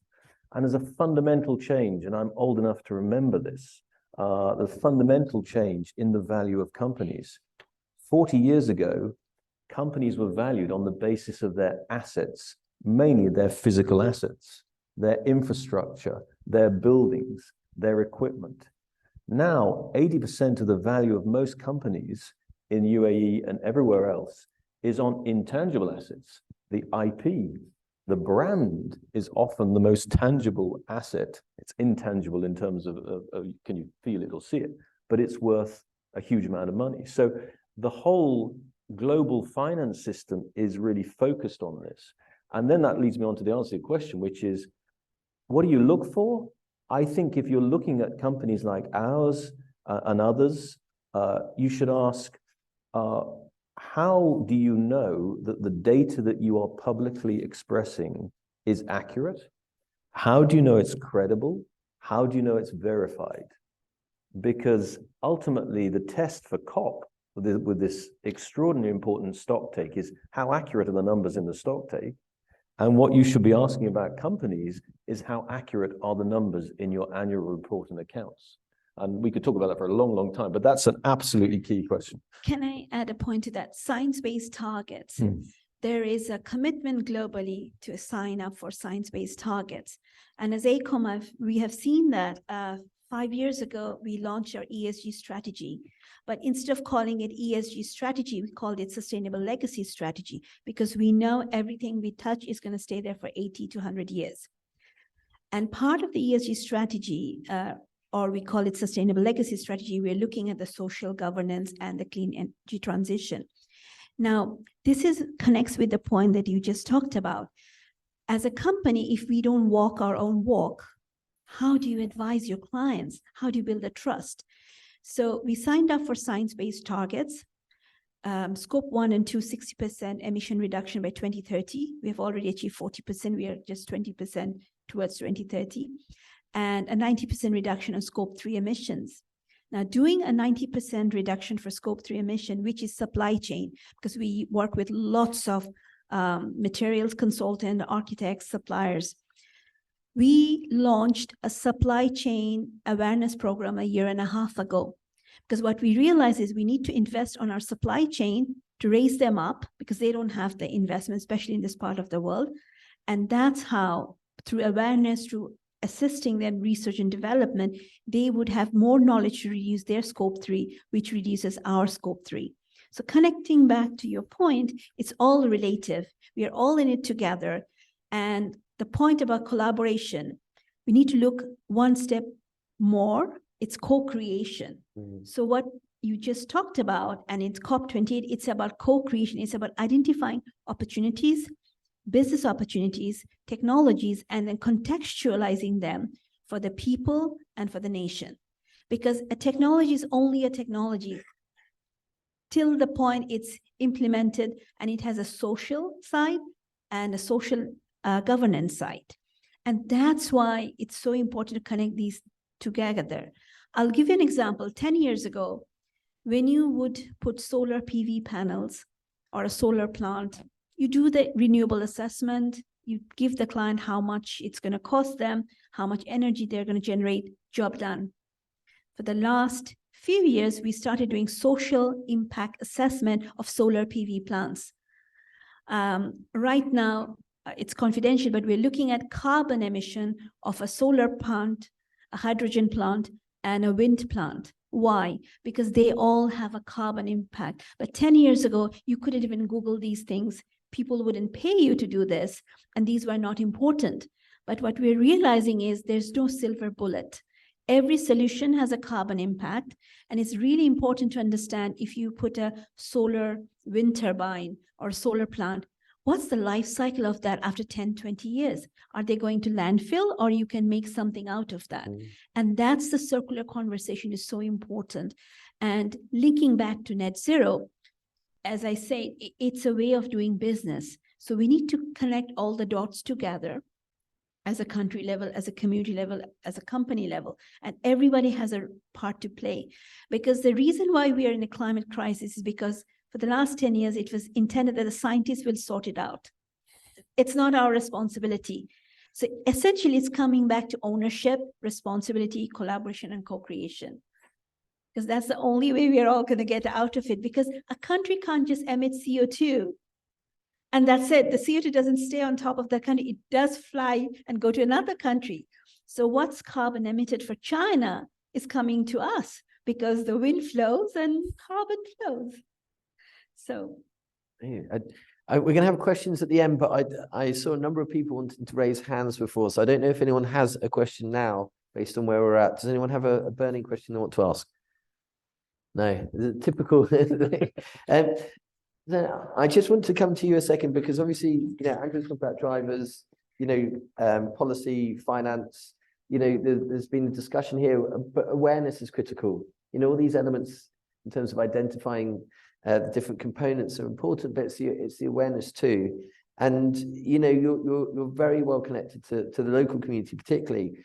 And have you found that this sort of conversation, the awareness element, has inspired them to take a step forward, within Abu Dhabi, Dubai, and the region? No, definitely. Over the past couple of years, I've seen it increase more. I think the fact that now this environmental consciousness is being embedded into the educational systems is huge, and it has given a boost to the generations to come to be able to have this conversation. But I also think that the fact that we have information at our fingertips, like one of the panelists said, is enabling you to actually see the truth and be more aware and be more educated on the different concepts. So ESG is basically non-financial aspects, right? Usually corporations request funding from outside, and the funding used to come in based on your assets, how well you're doing, how well your profits, are. Nowadays, it's not just about that. It's also about the non-financial aspects. How do you impact the environment? How do you impact the society around you when you do these operations? And so I realized that now within the community, people started to be more aware. Consumers are asking, what's in their ketchup bottle? People want to know what are they being sold? It's not just blindly products and consumerism anymore, especially after COVID-19, when people started to pay more attention to their health. Transparency is not only coming from, you know, financial stakeholders. Now it's the general public that are demanding this transparency. So just these small questions and these, you know, kind of thought-provoking have led the market, corporations, industries across the value chain to start trying to respond to consumers. And it's good and bad, because at some point people started to notice, you know what, if I'm not transparent, if I'm not visible to my consumers, I'm going to lose this, you know, amazing audience and stakeholders, and I'm no longer going to make the profits that I intend to make. Versus the other side, where people are using it to their advantage. And so we have the concept of greenwashing. Does anyone here, or did anyone here hear of the concept of greenwashing before? Yeah, show of hands, please. Just yeah, so you see corporations coming in and putting green labels and green colors and, you know, earthy look and feel on their products just to get to the consumers to buy them again. But it's not working that well, because people are starting to read labels. Actually, I've come across this app, which I think is pretty cool, where you get to, you know, there are different products and you have all these fine print, the small kind of names that are written at the back of the packaging, and nobody usually pays attention to this. But now there's an app where you scan this, you know, code at the end, and it actually tells you what's harmful and what's not harmful to you as an individual. And I think that, like I said, flow of information at people's fingertips has been an empowering tool to make people wake up about the concepts of sustainability. Well, we've touched upon greenwashing there. You know, it's one of those challenging topics and subject matters. You know, as we move forward and there's perhaps a greater understanding of different people's carbon footprints, and the fact that I've got a solar park here, I thought I was doing an amazing thing, but actually there's a carbon cost to that. You know, how do we tackle greenwashing moving forward? And will part of that be eliminated as there becomes more common consensus over how things are measured and identified? I think curiosity and awareness. And sometimes greenwashing happens consciously, and many times it happens unconsciously. When it happens consciously, of course, there's an ethical issue, right? But when it happens unconsciously, it's because of lack of curiosity, lack of awareness, lack of ownership. I think we're at a world, and I love this app that you just talked about, we all have to ask those questions and be quite curious. As an engineer, architect, built environment professionals, we have a responsibility.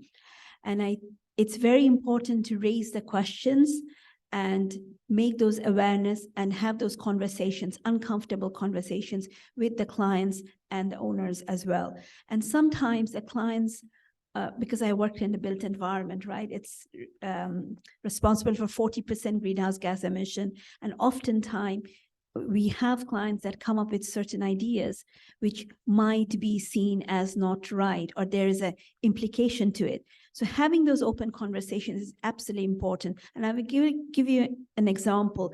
I wrote a book about net zero city. Actually, I have a copy of the book to show. The whole idea of writing this book came to demystify net zero for cities, because I worked on the first net zero project in UK years ago, 15 years ago. And then we were delivering Museum of the Future, Expo Sustainability Pavilion, Mazda Eco Villa, and BIA headquarters. And the question was coming, how to do net zero? What's the risk? What's the challenge? What's the opportunities? And the whole idea of this book talks about demystifying net zero from a technical investment and from a scientific perspective. Now that's for adults. And then what happened is I got invited to schools and I had to demystify net zero for children. That's when I realized that in this part of the world and everywhere in the world, yes, there's a lot of resources, but we must make net zero very easy for children. Now, so I started writing a book with my co-author, Nahla Nabil, who is the Etihad Rail sustainability expert. The book is called Mission Zero. This is what it is. My publisher is here, Mehnaz and Sadia. Now, why did we start this journey? Because in this part of the world, the connection between food, energy, and water is very important, as I mentioned. Because in order to generate water here, we use a lot of energy. Food mostly coming from abroad, but there's a lot of local food production. So the idea of inspiring the younger generation, starting from schools, demystifying these ideas, the app that you talked about, the investment things that you talked about, when children are aware, they will become the future leaders to change the system. currently we are all trying to change the system. We are all trying to understand, demystify, come up with solutions, but children are the one, they are the futures. So if we can inspire future leaders with evidence-based, because they're super smart, they will find the solutions. So coming back to this point, it's all about awareness and asking the questions. We want our children to ask these questions, to understand where electricity is coming from for their home, where is the potato grows, you know. These kind of simple exploratory experiences will lead them to be the future leaders, to really create this equitable, resilient future.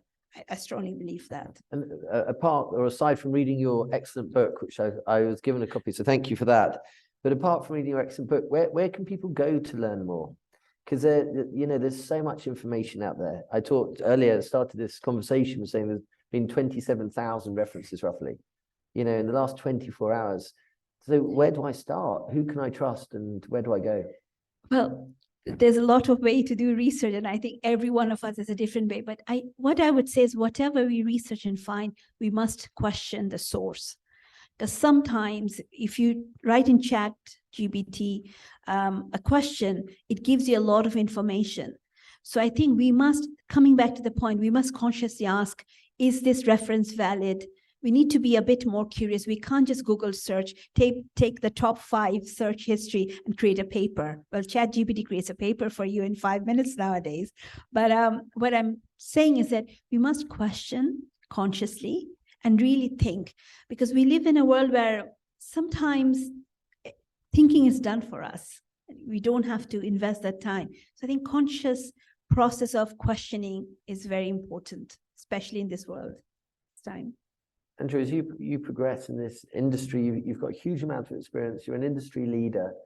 You know, for you, what are your go-to sources as you look for new information? Well, I think you mentioned curiosity. You know, I think however young or old you are, curiosity is absolutely key. To be curious about the issues. We've just 25 of our employees are doing a higher diploma in sustainability. Funded by the company as part of our preparation for COP. We will then turn them into internal advocates within the company so they can advocate what they've learned, which I think is great. I had the privilege of listening to Her Excellency, the Climate Minister, talking about this very passionately a couple of weeks ago. And she said something I remember. She said, you know, COP is not just about a physical transition, it's about a knowledge transition, you know, and the knowledge transition is not only something collective, but something individual. And then I think I would, particularly those in the room who are thinking about their own careers, whatever career you're in, whether you're a small business owner or you run a large company, you won't get away from this issue. You know, this issue is not a siloed issue anymore. It's not for a sustainability team or a sustainability function. Everybody, whether you're running a small business in Amal, or you are a finance director of a larger company or a global company, you'll need to know about the issue because the issue will come across your desk. And that's a change that's happened. You were just mentioning it. It's a change that happened in the last 10 or 12 years. So, you know, I think for me, there are obviously various journals that I read. There are various, you know, feeds that I look at in terms of information and podcasts. You know, just put in ESG, you'll get plenty of them. But I think it's the curiousness that moves you through the massive information by being curious about this. Where is it taking us? You know, then you will find the sorts of sources that you really resonate with and you really enjoy. And you begin to take what is an incredibly complex situation, complex issue, to begin to get a handle on it. I think somebody once advised me, when you don't understand it, when you don't understand something, just think of it as a puzzle, and you'll find your way to the picture. You know, when there's something you don't understand, whatever it is. And I wish somebody had said this to me about fractions when I was at school, because I don't know whether they still teach fractions, but I hated fractions. I could never really get through on fractions. If somebody had said to me, see it as a puzzle, a jigsaw puzzle, the picture will emerge. just start putting the pieces together. And I think something as complex as this, which is continually evolving, is the only way to enter the issue. You talk about the complexity of it, and I look at different people's titles, and it's SVP sustainability, you know, head of innovation. You don't have sustainability in your title, but it's a large part of what you do. And likewise for yourself. Do you think within company structures, we don't help ourselves because we kind of label most people as that's a sustainability team, and I don't need to kind of talk to them until I have something sustainable to deal with? Whereas actually, you know, we've covered innovation here, technology, finance, policy, regulation, you know, many different elements. What's your take on it? Well, in my I was actually, Can we hear her okay? Yeah, yeah? keep going. Sorry. I was actually hated because I removed everyone's water bottles from their desks and was known as the person who made everyone thirsty. But for me, I don't think that it goes the way you were saying. Yes, the sustainability kind of division and department was formed.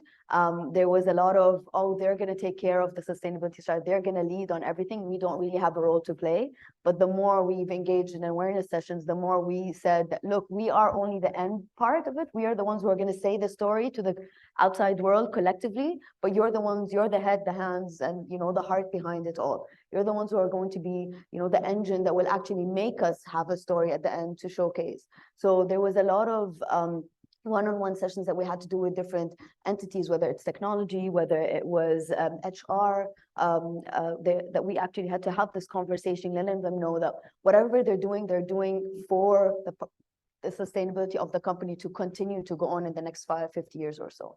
So yeah, I think it was very important for us to have these conversations. And Farah, for yourself, you know, should there be, you have a finance director, you have a marketing director, should there be a kind of underneath the finance team that, you know, the finance ESG person or the marketing ESG, you know, so that's a specialism within this discipline.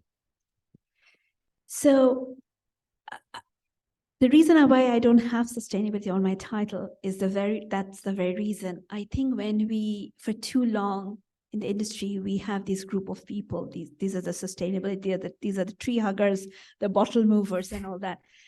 But we are transitioning in a new business model to operate in a conscious way of doing business. And in order to do that, in order to put ESG as the umbrella to do business, to live through those and to deliver best quality transition, we must embed it in every single discipline. Hence my title says, Director of Innovation and ESG, because I do a lot of work with technology integration into buildings, cities, and master plans. And ESG is an umbrella, as I mentioned, we call it sustainable legacies, is an umbrella we use to quantify to KPI. Because you must measure and you must do quantification. And net zero is just a delivery target. Net zero is just an action plan to get from point A to B to C to D. But the overall governance, ethos, vision is have to be very, very clearly embedded into every function, into every financial function as well. I'll give you an example. When Museum of the Future was being built, everybody started seeing a 10% innovation tax on their whatever they bought. That was a key understanding that you're all being part of that innovation that's currently being built. That's part of the innovation story. So I think in order for all of us to get part of it, companies, we have to certain point blur the boundaries. Like the finance director needs to understand really well what the ESG goals and targets of the companies. I'll give you another example. AECOM is a Fortune 500 company and we have share rates and targets. Since AECOM joined the ESG business model, I would say it as a business model, the entire company shifted, not just delivering, but becoming global, more taking the global responses and locally delivering it, but also the share prices have gone up. Now, 10, 20 years ago, people would not even think a company that moved into sustainability would experience something like that. But the point I'm trying to make is that sustainability cannot be just in isolation. It has to be integrated into the business discussion of any company, of any projects and any decision making. And that's the best way you can make the shift, because it's a mindset shift that becomes a business shift. Interesting. We're fast drawing towards the final time here. Any more interesting questions or yes?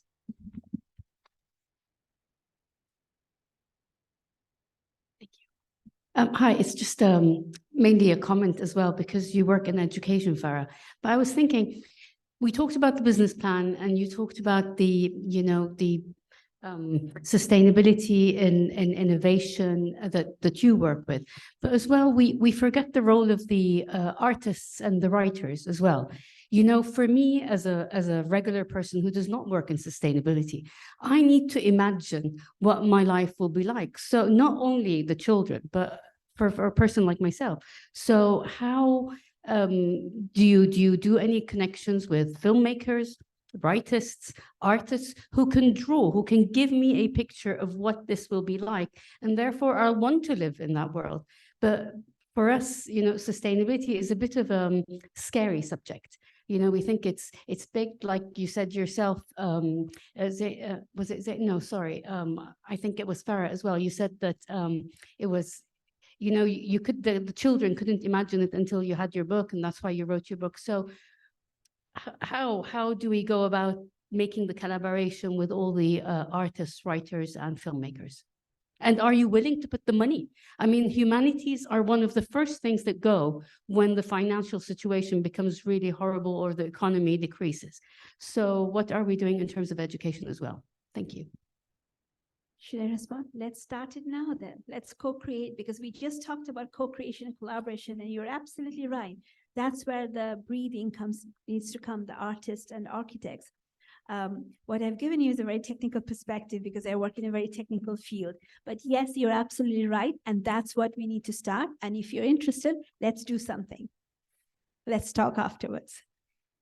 Andrew. I think it was Picasso who said, we're all artists. We just go to school, and that's the problem. We lose our ability to be artists. So look, I think you've made a really important point, and I think storytelling is absolutely key. No one in this room is particularly interested in net one, in scope 1, scope 2, scope 3. You sort of get lost. But a few months ago, I met a lady. We were talking about the power of technology, okay, and the power of storytelling. I met a lady south of Cairo, and I was talking to her about, she was learning to read and write via a tablet connected to the network, obviously. And I asked, there was a whole class of women learning this, about 100 women. And I said, why do you want to learn to read and write? I said, can I just talk to one lady and just chat? I said, why do you want to learn to read and write? And she said, I want to learn to read and write because I want to read the Quran. And then she said, I want to learn to read and write because I want to teach my children to read and write so they don't have the disability I have. And then she stopped and she was looking at me, and I knew she was checking me out. She wanted to say something, but she didn't know whether she could say it to me. So I like silence, so I just sat and waited because I knew she wanted to say something. And then she said this, she said, I also want to learn to read and write because I don't have a mobile phone, but my husband has a mobile phone and I want to read the text on his mobile phone. That had a very profound effect on me, and it was, she was telling me her story. It was a precious moment because it was her story, and she was seeing if she felt confident with me and she could share that. And I think what you're saying about the crisis that we face and the importance of story, the importance of video, the importance of all different forms of art to get this message across is absolutely key. Absolutely key. Fantastic. Thank you. Thank you. Any other questions? No, not at this point. Before we go, I'd just like, COP28 is on our doorstep. That's a big reason why we're having this Navigating Net Zero conversation. I'd love to hear from each of you in turn, what your hopes and dreams are for COP, and also to leave the audience with a memory, if they were to remember one thing about navigating net zero based on everything we've heard today, what would that be?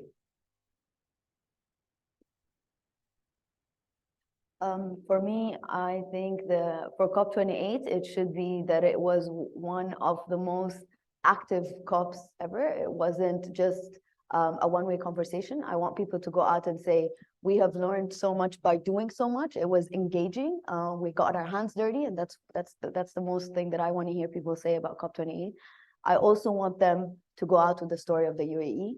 I think it's very important that we embed that heritage, that sustainability narrative from day zero in the visitors that are coming to COP28. So whatever chance you do have to go and speak to people there, make sure you say the story of the UAE and how sustainability was always embedded. This is not a new concept. So that's definitely one thing. The thing that I do want to leave you guys with is conscious consumerism. I think that's, for me, is a big one. I'm a huge low waste advocate, and I think that when concepts of net zero, sustainability is so far away from you, you can just look inwards and look into your home, just your small circle of what it is that you actually produce from a waste perspective, and that would actually help you inflict and kind of understand where you stand from sustainability. It's how much I produce on a daily basis and how wasteful that is, and what can I do to stop it. I think that is one thing that I actually want to leave the audience with. For sure. Thank you. Farah. So for COP28, I would say that please be curious, go and explore exactly what you said. And then after exploration, ask yourself, what is my role in this? What can I do differently? If I can take one thing away from this COP, how would I do that thing differently? I think that's very important, because the reflection of our knowledge, the wiseness that we get from our knowledge and experience is very important, especially for an event like this being held here for quite a bit of time. One leeway for the audience is also, I think we talked a lot about very important topics, but in a very simple way. Ownership is very important, especially for everyone, especially for the young people, to understand, okay, how do I take ownership of this and what can I do? Thinking that it's not my problem and somebody else, and net zero is the government's thing, I don't think that's, we stand at a point where we can't take that risk anymore. We need every ideas, every collaboration, every co-creation, like the lady just said. How do we get artists involved into create something to a sustainability? That's a brilliant idea. And maybe 1 year from now, we might be sitting in a stage talking about something that we don't even know how the co-creation can bring in. So I think having those conversations is so important, those little stories that can become a reality. 100% agree. Andrew? I think the UAE was the first to ratify Paris in the region, the first country in the region, the first to set out its own net zero plan. I know we're moving from 3 or 4% solar nuclear to 40% solar nuclear by 2030. So I think the UAE has a huge amount to be proud of in terms of what it is doing. What's my hope for COP? My hope for COP is that critical figure of an increase of 10% over the next 7 years and the decrease needed of 40%, that partnerships, conversations really can zoom in and address that, and can address it in a way that's a just transition. So, which has been put on the agenda by the organizers. I think, what am I excited about? There's a youth stream at COP at a level that there's never been before. I know a few of those ambassadors who are coming, and I'm absolutely delighted that, again, the organizers are focusing on that, because I think that's absolutely key. And I think, final thing, find out what your carbon footprint is. Try and work it out. See how you get on. Because I think these massive issues become real when we actually are curious and we try and work out what it means for us as an individual. And I think the final thing is, somebody said, I can't remember who it was, impossible is impossible until it's done.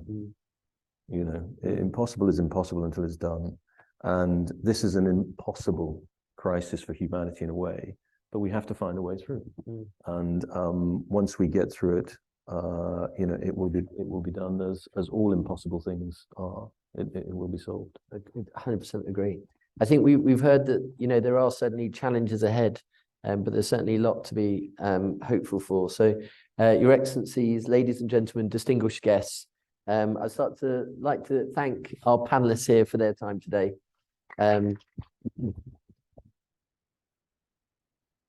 I'd like to say a huge thank you to the National Library and Archives for everything they've done and bring this forward. It's been absolutely excellent. So thank you to the whole team there. And also thank you to the team, Isabel, Namal and Emirates Literature Foundation for all their hard work again in bringing this forward. So thank you very much, and thank you all.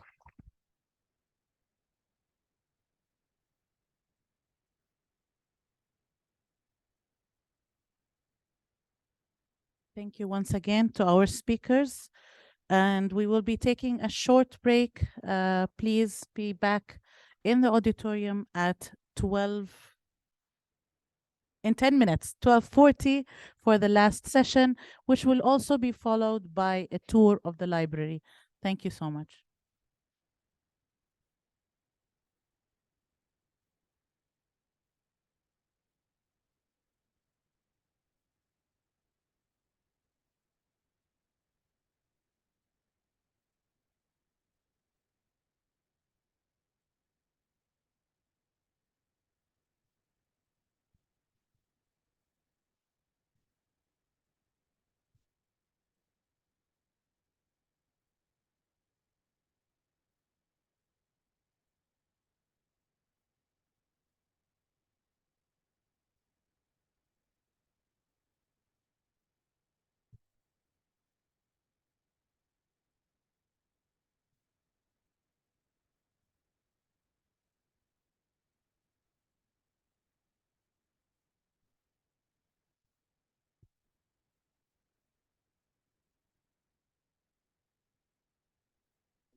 And, okay.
Yes. السلام عليكم، أهلا وسهلا بكم مرة أخرى.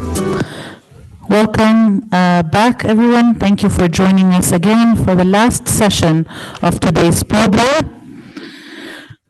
The final session for today is entitled, Is Our Heritage Sustainable? Please help me in welcoming on stage His Excellency Rashad Bukhash, Mr. Peter Jackson, and moderator Fatma Al-Suwaidi.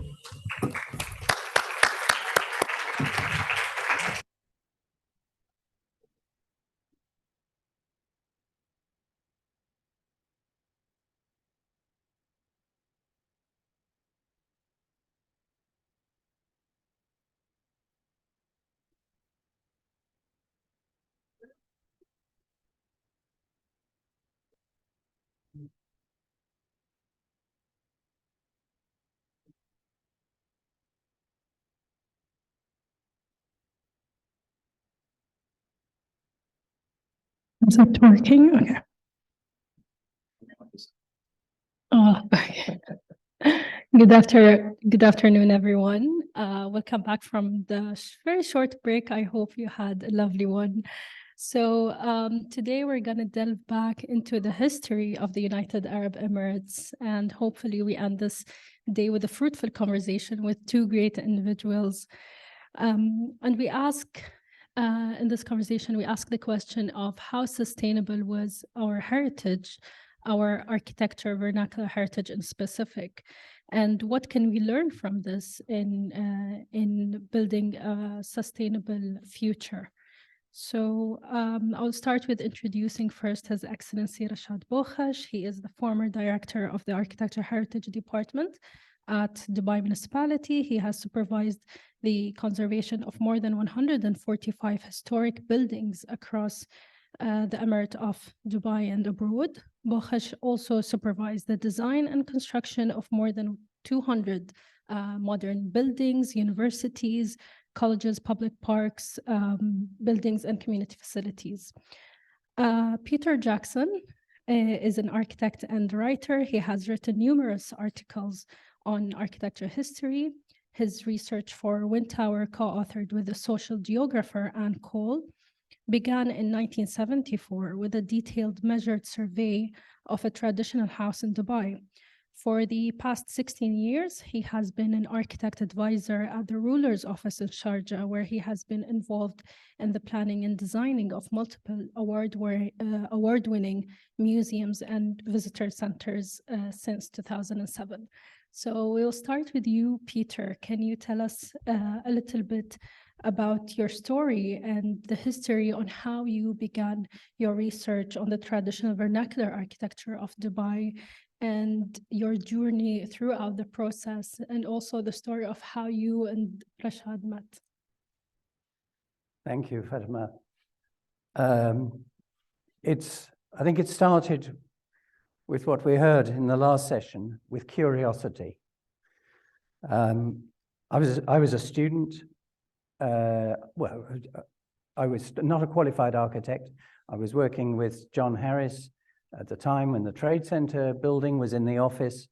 I had met him in 1972 after I worked in his office here, and my father had been an engineer here. So I'd come out to visit him, and I spent 6 weeks working in John Harris's office, which was at the Rashid Hospital, which was under construction. On the back of that, John Harris himself offered me a job. So I never had to look for a job as a student architect. I went straight into his office in 1973. And in 1974, he sent me out here to look after his office for a month when the partner went on leave. I was very young, I was very inexperienced, but he said, don't worry, he said, your father's there if you've got problems, and you can get on the phone to me or telex me. It was, those were the days. It was very different than it is now. You can just have a Zoom call with anyone in the world. So I was a little bit out on my own.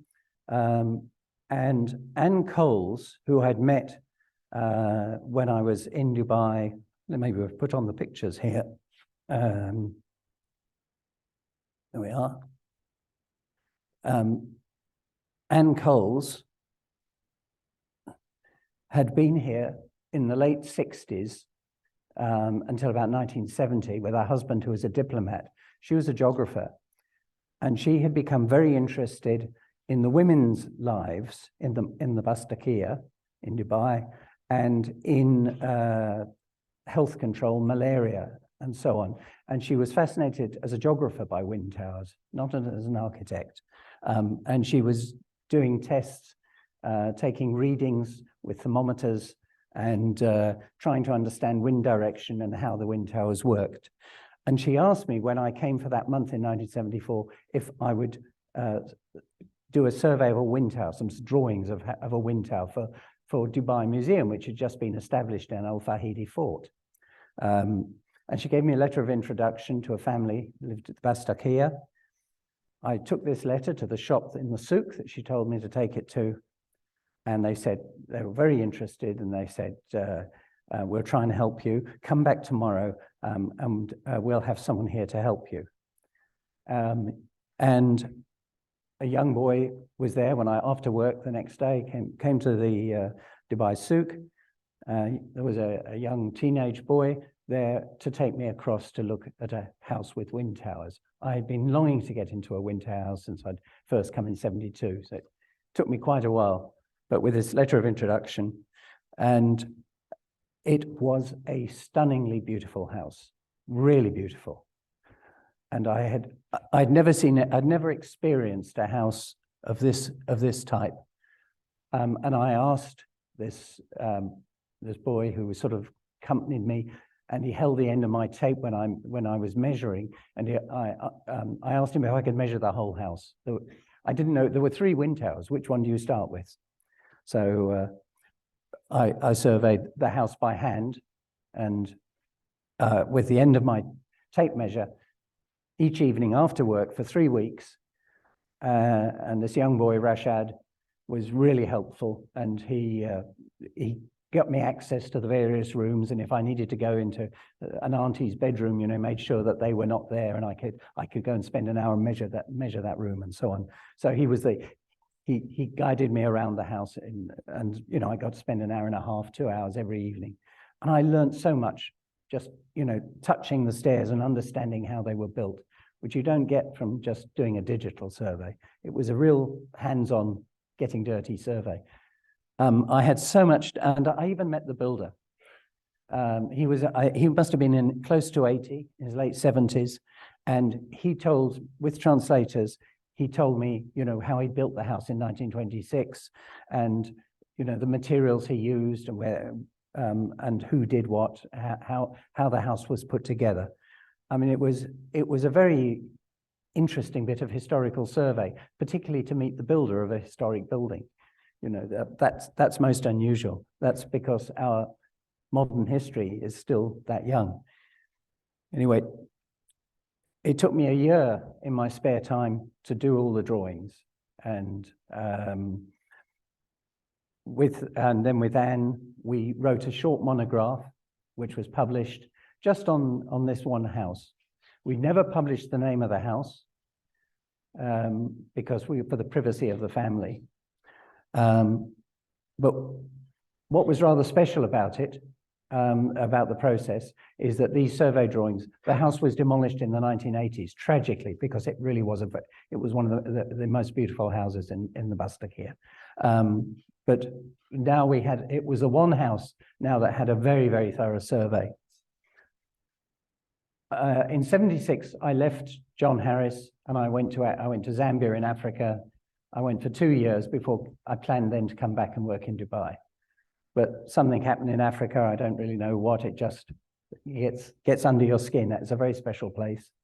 And I stayed for 4 years in Zambia and then went to Zimbabwe when Zimbabwe became independent and set up a practice there. It was only in the early years of the new millennium that I realized there was no future there.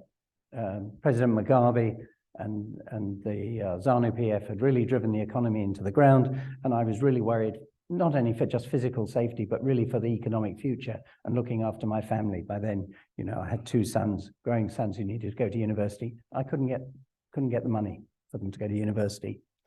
So I closed the practice and I came back to Dubai in 2002. After it was demolished. After the house was demolished. I knew it had been demolished. I didn't at that time when I came back, I didn't know if any of the Bastakir had survived. So I was really pleased to find that some of it was. And I wanted to meet the person who was actually leading the restoration team. Sorry, let me go back to that.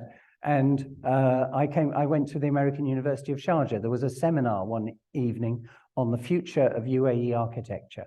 And it was being chaired by this gentleman here, Rashad Mohammed Bakash.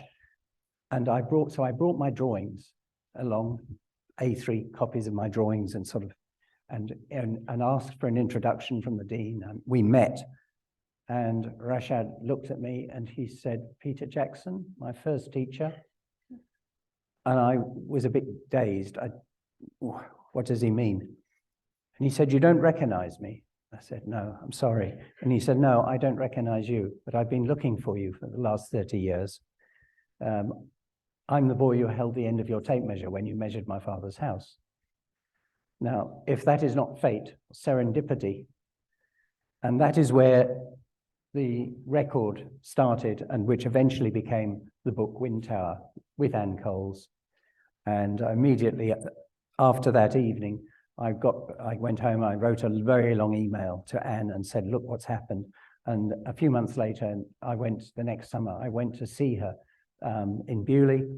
And while my wife and her husband, Sir John Coles, by name, he was a knight, and he took my wife, while Anne and I walked along the Bewley River back to her house and discussed what we should do with this opportunity. We had the survey drawings of one house only. We had encouraging support and interest from someone not only who had lived in, was brought up in the Bastakir, but who physically worked with me and, you know, and been encouraged by what I did to the extent he became an architect. So you don't know quite where life's taking you and the impact you can have on somebody's life. So we realized that there was a bigger story here, and that the last Rashad's father was still alive. There were members of the community who were in their 70s, 80s, even 90s, who, you know, we thought that it was going to be really important to capture their memories. And Anne had all her contacts with ladies in the Bastakir. With Rashad, introduced me to some of his colleagues and friends who'd also had who'd grown up in these houses, and they became a sort of community project. And we spent the next 2 or 3 years interviewing, and with Rashad's assistance, we were able to then get drawings from the municipality for other houses, and we could do a comparative study. We could look to see how typical this one house, this particularly big and beautiful house, how typical it was of all the houses. Was it something exceptional, or was there a pattern to it all? And so as an architect, and working with a geographer, and working with the support of the community, we actually then put together the book, Wind Tower. And in terms of sustainability, I mean, one of the things that I think is very important, particularly as we're here at the National Library and Archives for the UAE, you know, how you record that information, and taught me a lot, the academic discipline. She was an academic working at Oxford University. So she gave me that, she showed me that discipline that you need to do, and making sure you cross-check. You can't just take one story and say that's true, because people's memories are different. So you cross-check with other families, and slowly you synthesize it into a single story. And that's what happened. And it became a community input. So in 2007, if I can just, I really like this image because it shows the different parts of the community, you know, the elderly, the young children. And here I really want to understand from Rashad, like it really feels like it was a community-driven project. So my question is, why and how were the community interested, and how did they tap more into this project?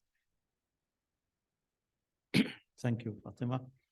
And also thanks to the National Library and the Archives for inviting us to this nice place. I think I have been many times here. The work, as Peter mentioned, yes, the whole Bastakia or Fahedi now, it was like a community for the people. So this issue of writing a book about the history, the culture, the economy of the people who lived there since Peter came back in 2002, it became a kind of nice idea for the people. And that's where usually the pressure behind everyone, ladies, men, children, young people, which still is going on. So if you visit Fahedi or Bastakia now, there is the Majlis there. And this Majlis have been there for more than 40, 50 years. Every night after Maghrib, after Isha, in Ramadan, they have the suhoor and the futur together.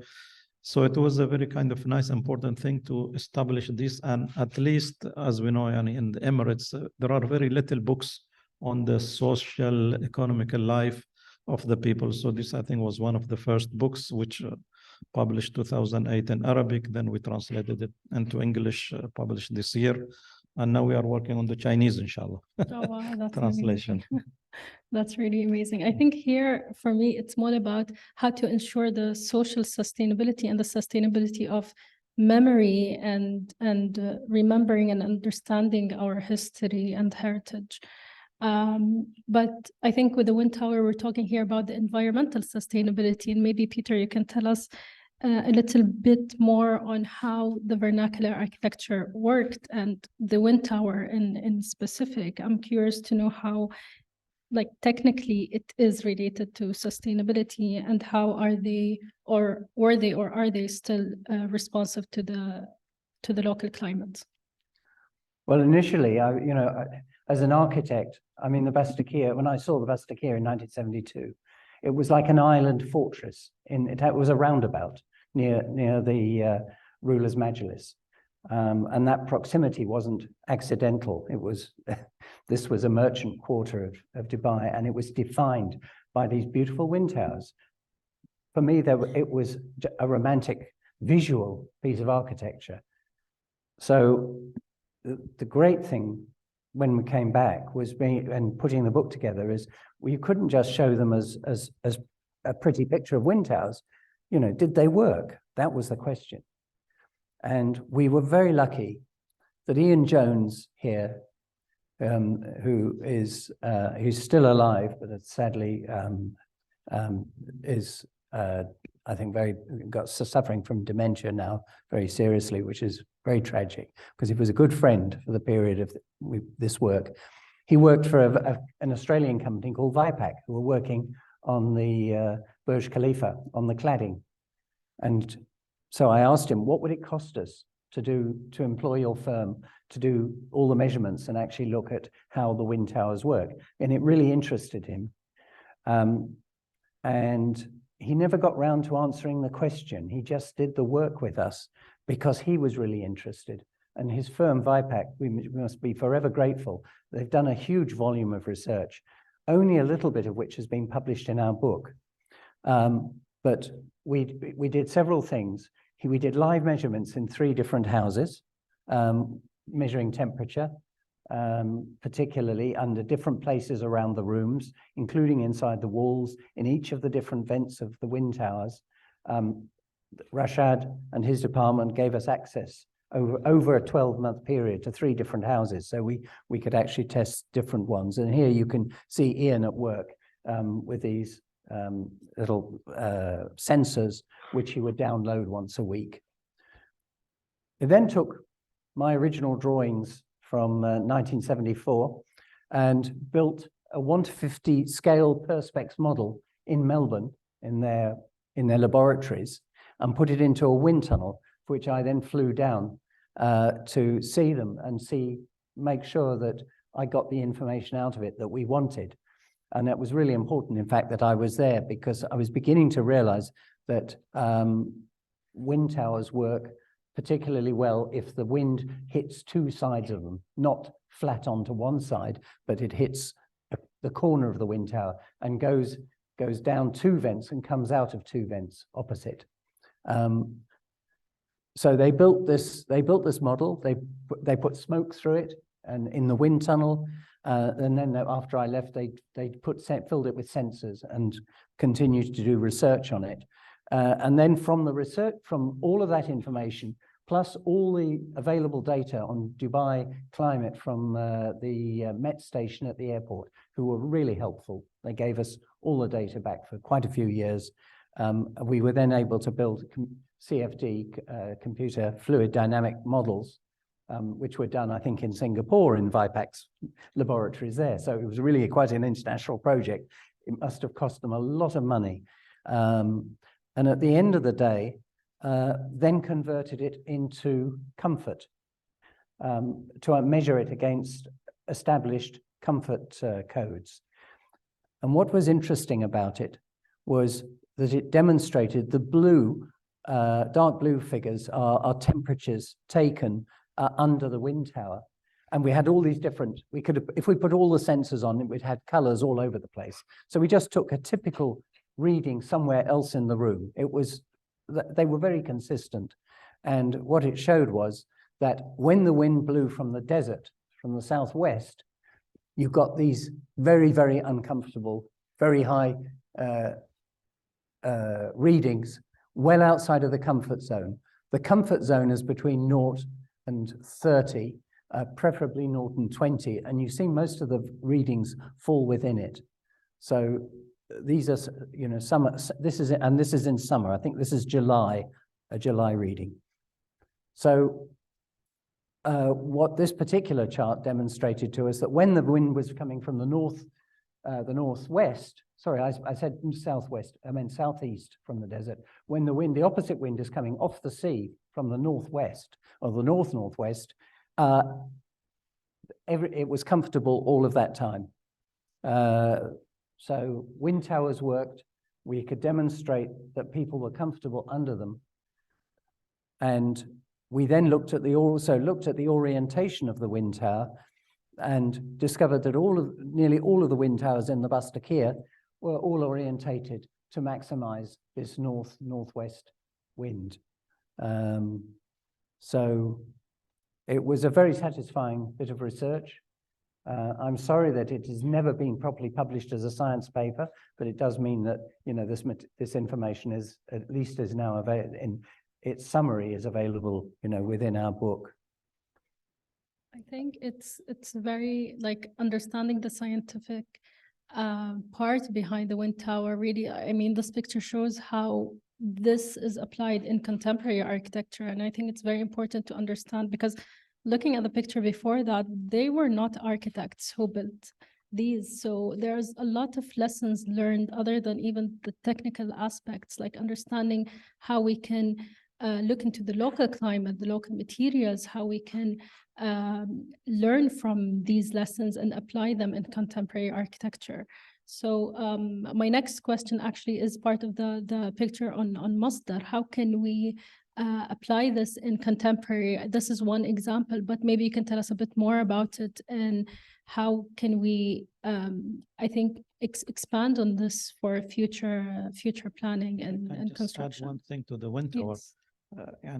Usually general people, they ask, okay, what is the benefit of the wind tower? Yes.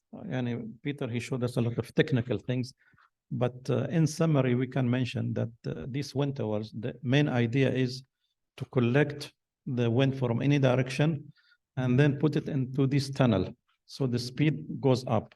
Yes. I think according to the studies, if like it is 10 knots outside, when it's it 17 knots it becomes inside. to 17, so near double. And really you feel it. And in summertime, outside you don't feel much of wind, but you are staying, and all of this naturally, as we call it, sustainability and green architecture. There was no electricity, no air conditioning, no nothing. And the very nice story was with King Charles III, who was at that time, he was a prince. And the first time was the benefit that when he came to Dubai in 1984, I think he was behind stopping the demolishing of the other part of Bastakia. And then he visited us in 2007 in February, and Peter and me were with him. And I told him, Your Highness, it was your idea to keep this and your word to late Sheikh Maktoum bin Rashid at that time. And he said that I didn't thought that the word will make all of this difference to preserve all of this area. Then we opened one of the wind towers, although it was February, the weather was very nice. But when he stood under the wind tower, the wind was blowing. And you just look where the wind is coming from, because it's real blowing. So the temperature, for example, if outside it is like 40 in summer, under the wind tower it could be 30, 28. Well, 35. It's about 3 to 5 degrees drop. So you really but it makes a difference. You really feel that there is, especially when the wind is coming. So that was a kind of benefit of this wind tower. That's why you see, the idea of the wind tower is not something, it goes to the Egyptians at the time of Pharaoh, to the Ashurian and Iraq and Iran and the Gulf, even Pakistan and India. So but mainly it's like an air collector, and many of them, like in Hyderabad, you find the wind towers, it's all to one direction where the wind is coming, to just take the wind inside the room itself. I think there's a lot you can learn just from the Bastakir, which I studied, the houses in the Bastakir, one in particular was, but there were all sorts of clever ways of catching the wind.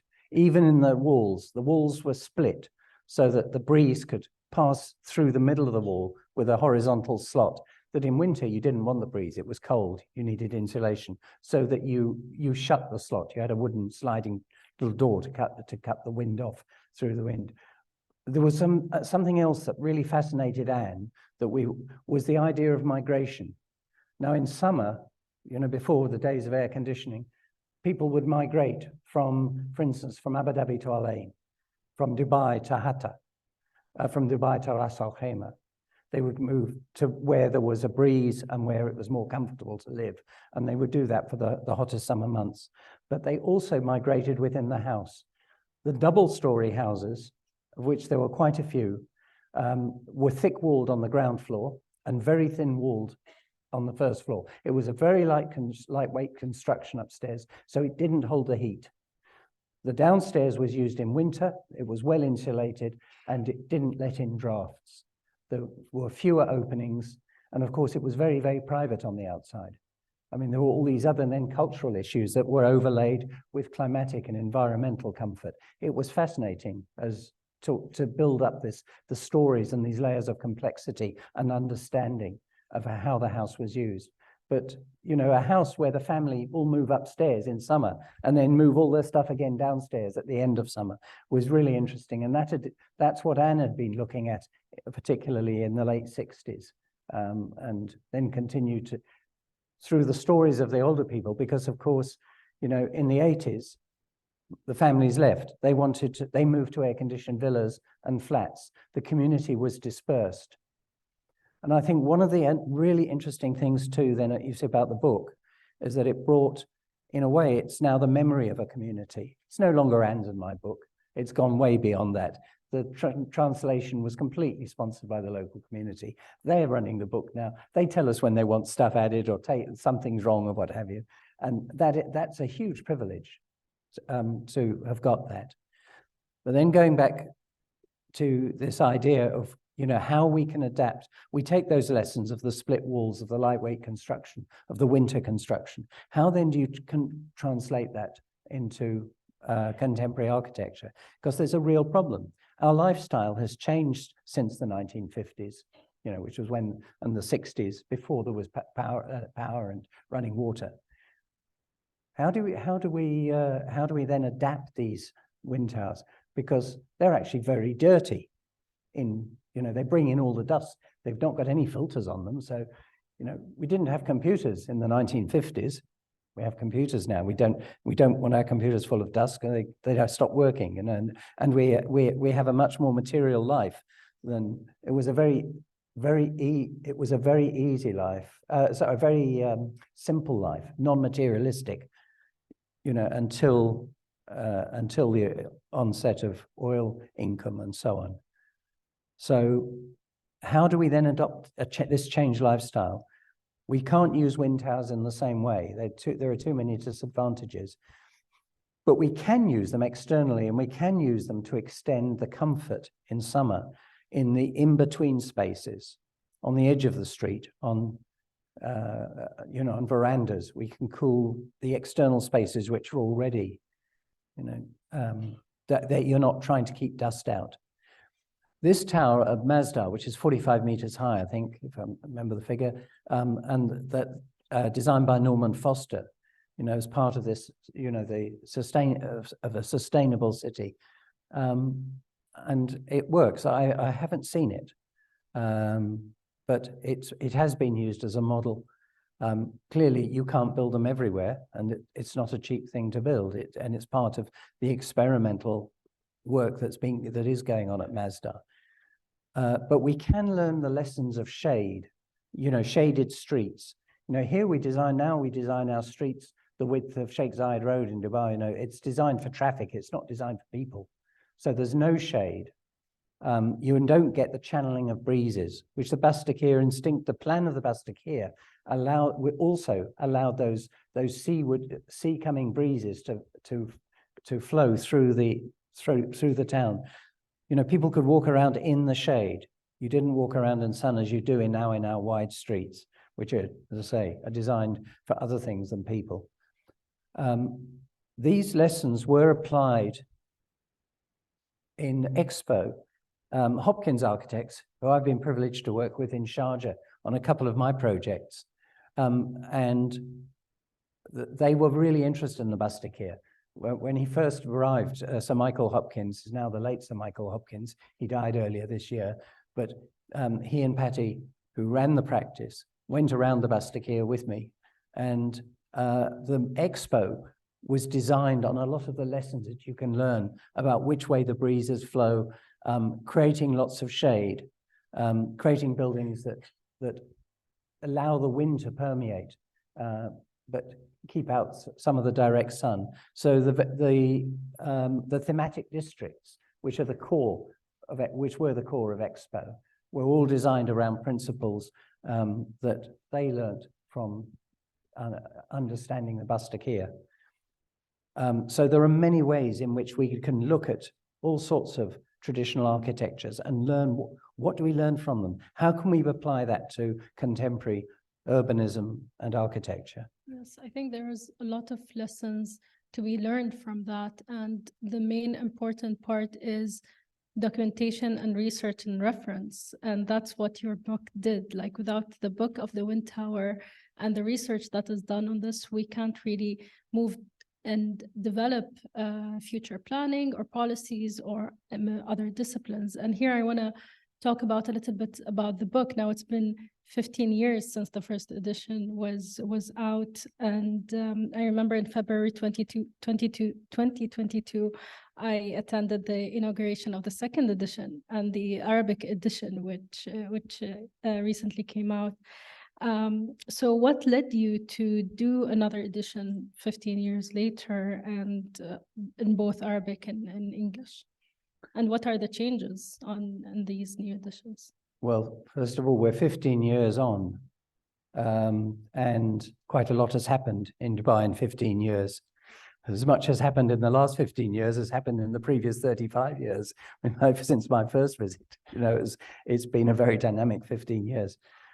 A lot of it came, in fact, from the community. Again, Anne's focus was on gender studies. She was really interested in the women's lives because they lived in the house all day. They ran and managed the household. The men were out, they were working, they were trading.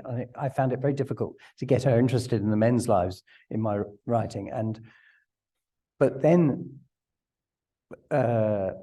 colleagues, friends, Rashad and Isa, the people whose houses had been illustrated, they started approaching and saying, well, we'd like our story told. And in fact, the men's story is extremely important because they were the merchants who were creating a lot of the wealth before there was oil, that made Dubai special. In the 19th century, Sharjah was the leading port on the coast. In the 20th century, Dubai was, and these merchants had a lot to do with it. So they wanted their story told. So there's a whole new chapter in the book, which is the story of the mercantile story of Dubai before oil, the pearl merchants and the trading, which was international, and the shipping associated with it that made Dubai so important. Also, in terms of the wind tower chapter, we needed to extend that and give that more context, particularly in the light of climate change. So that needed extending.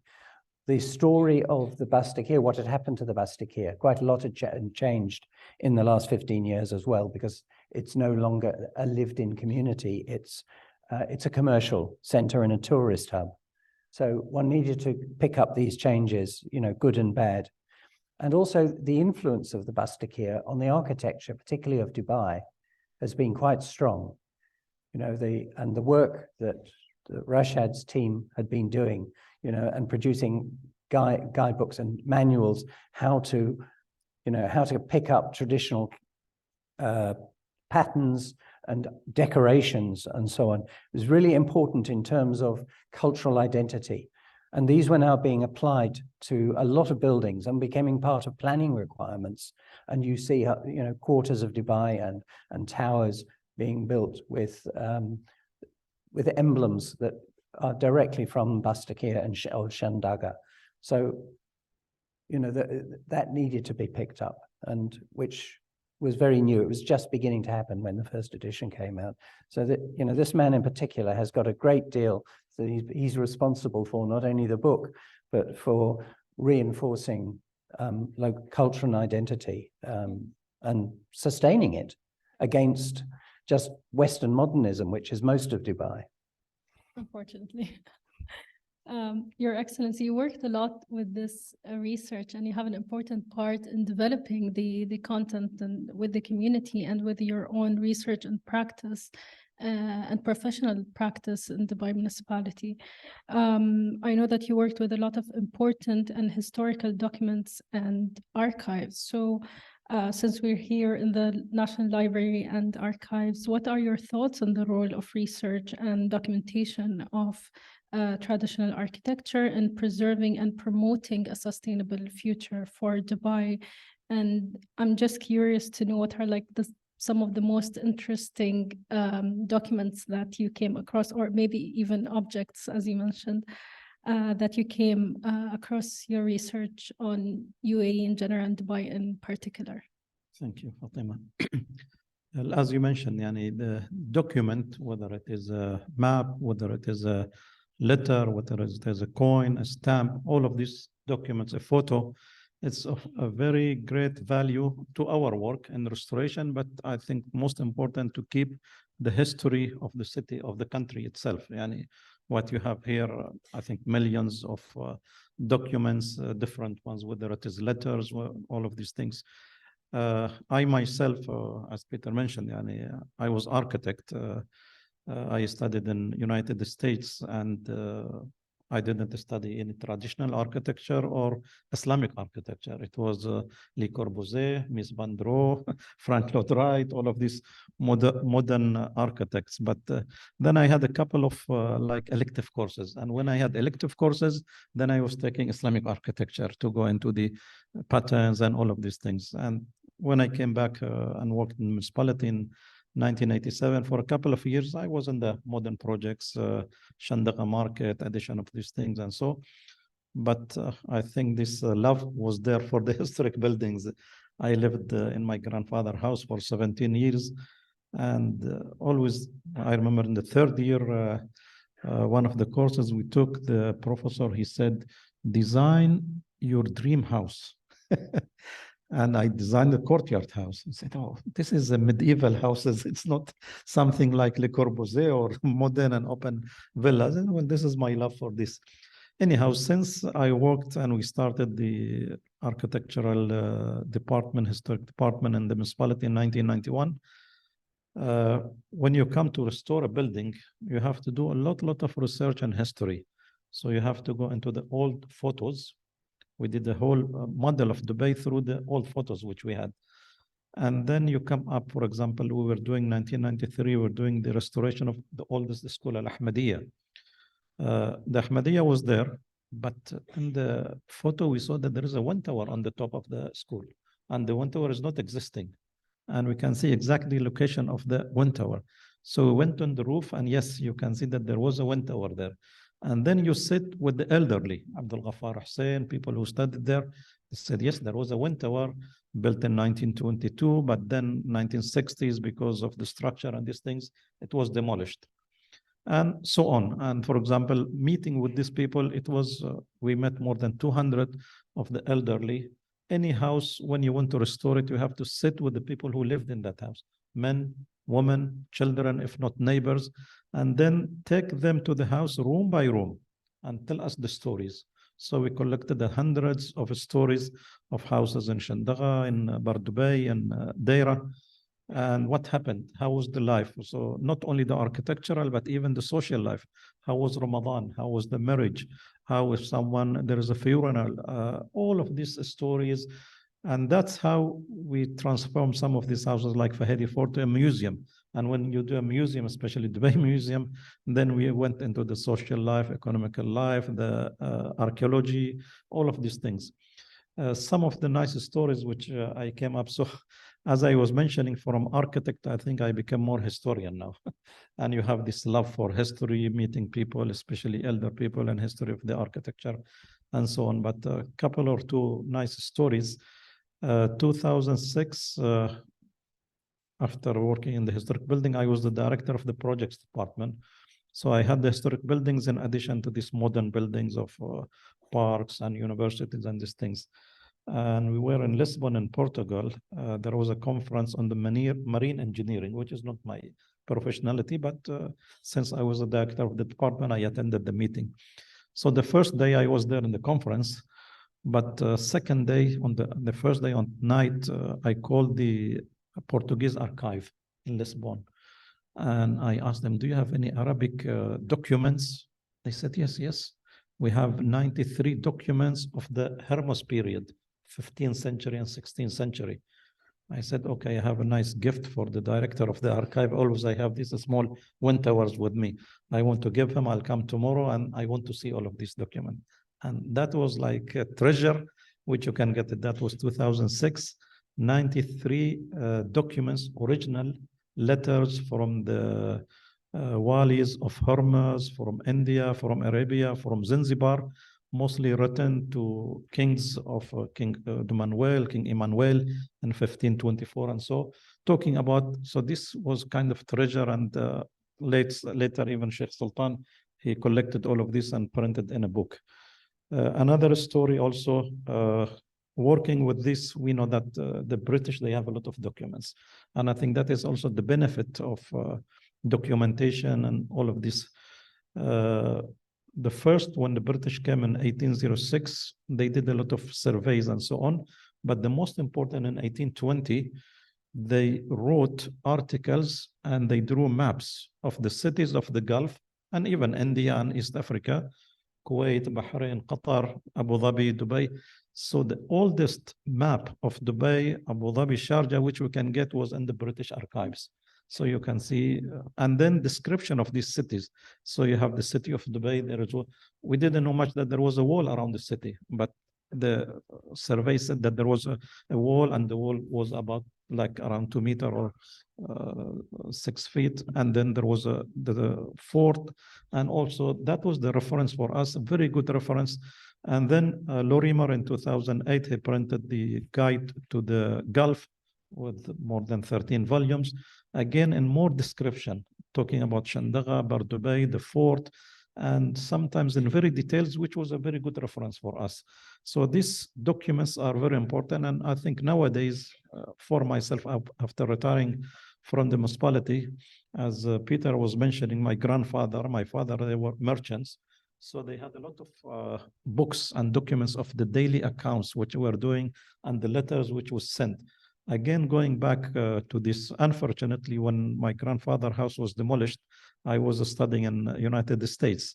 And thanks to architect Darius Zandi, who was in the municipality at that time, he was going around, and these houses which are demolished, he was collecting all of these books and some of the items.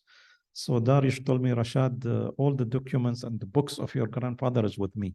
So when you need it, I can give you these things. So right now there was more than 300-400, but I have letters of 1928, 1929, which my grandfather, he was writing to different walis and different people in Brahmi and Al-Ain, Al-Quwain, Sharjah, Ras Al Khaimah, mainly talking about things which was sold and bought, and sometimes the people who sold, they didn't give the money. But it is, again, we are working, inshallah, to publish a book on that, more than 40-50 documents, because you can go into the history of the place and so on. Yes, I think these documents are very important for us to understand our present and to help try to understand how we want to move forward. And as you mentioned, there was a lot of writing, but what you also did is documenting oral history. And I think this is very important. And this is something that we also need to do now, is talk to our parents, talk to our grandfathers, try to understand not only their past, but also the present, because this will help inform future generations. So I think we're on final minutes here. Do you have any final thoughts you would like to share before we open the stage for questions from the audience? Thank you, Fatima. I think that, yes, when I was first here in the early 70s, and curious and enthusiastic, I was shocked at the lack of care and that there was no interest in these buildings. And I knew that I knew that the Bastakir was destined for demolition, and luckily half of it wasn't. And there was the then Prince Charles admitted that he had something to do with it. But why did it happen? And why is it so different now? Why are we rebuilding those? And I came to the conclusion, thought about it a lot in, doing this research still in my spare time. I'm an ordinary architect. Otherwise, I work with modern architecture. But what happened to change this view? And I think that in the 70s, people were moving out of a very, very tough life, getting running water, flushing toilets, electricity, cooling, fridges, all the things that we take for granted now. And people were looking forward. They were looking to the future. And there was a period where the past didn't seem of much value in comparison. It took maybe a whole generation or even 2 generations to then suddenly realize we are losing something, we have lost some, we need to get it back, we need to capture it, which is why I think Anne and I have always had this support from the community. And, having reached a level of comfort and, and a standard of living, you can sort of suddenly reflect, well, we've got that, but we don't have our buildings anymore. We don't have this, we don't have that. And so I think culturally we've gone through a whole cycle in this last 50 years, of change, of developing values. And so now our past, our records, our old documents, our old architecture is really important. And in many cases where it has been demolished, and in Sharjah, for instance, Al Husn has been rebuilt, Al Shindagar is being rebuilt. So it's become very, very important.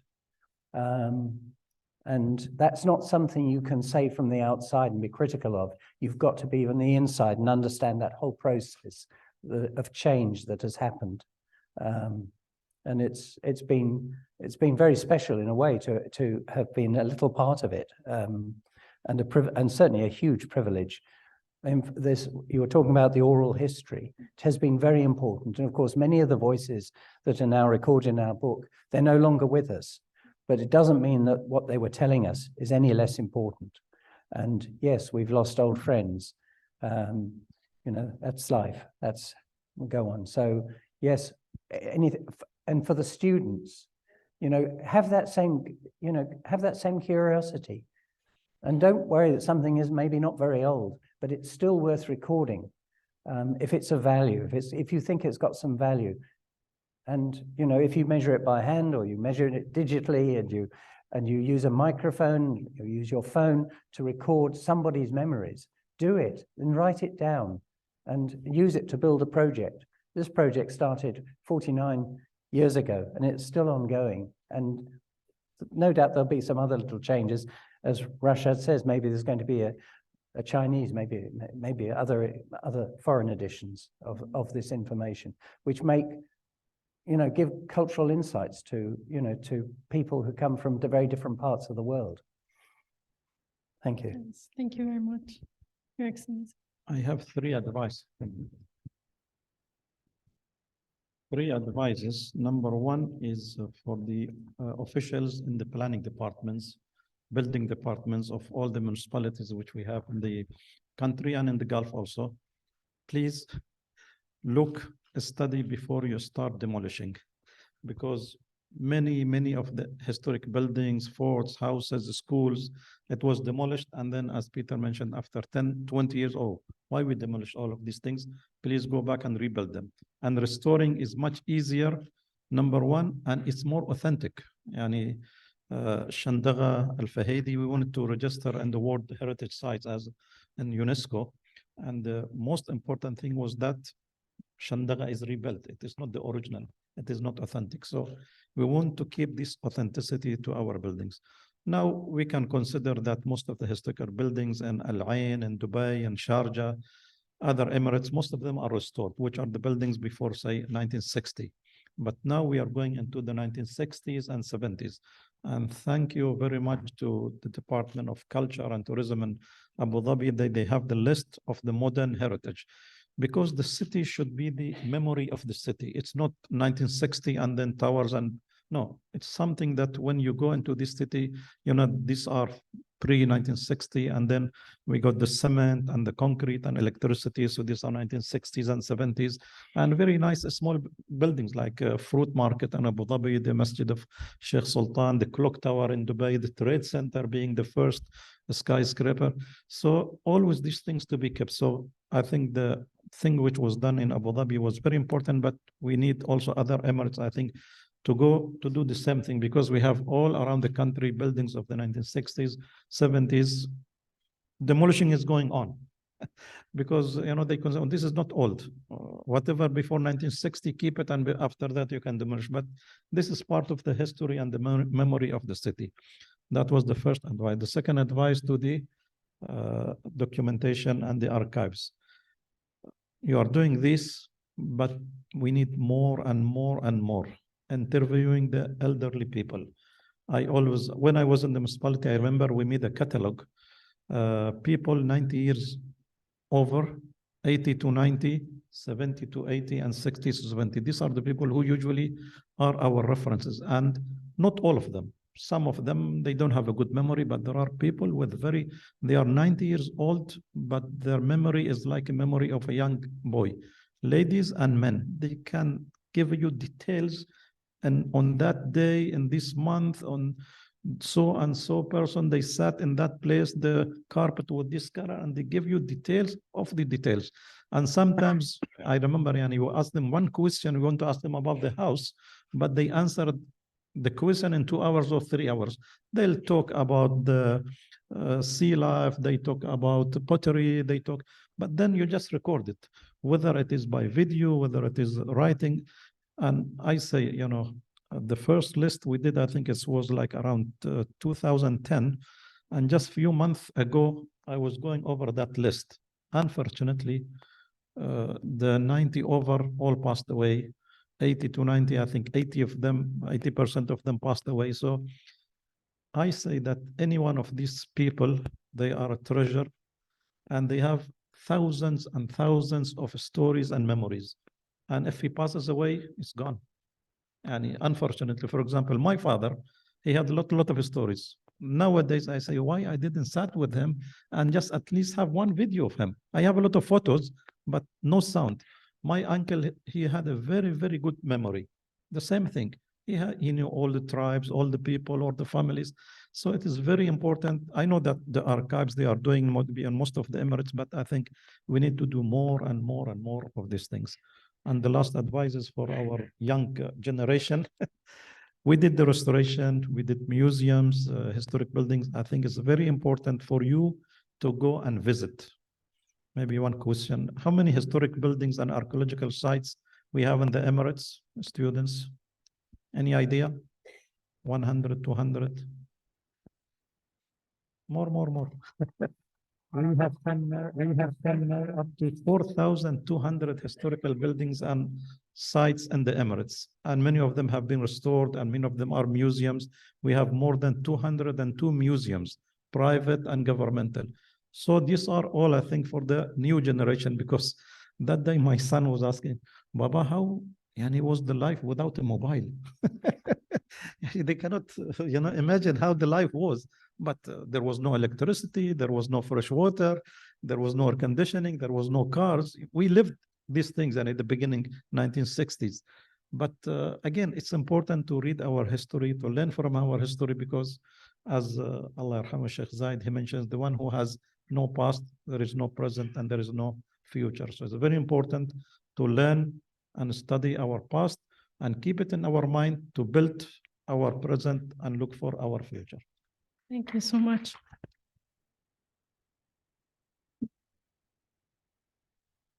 I don't know if we have time for questions. Maybe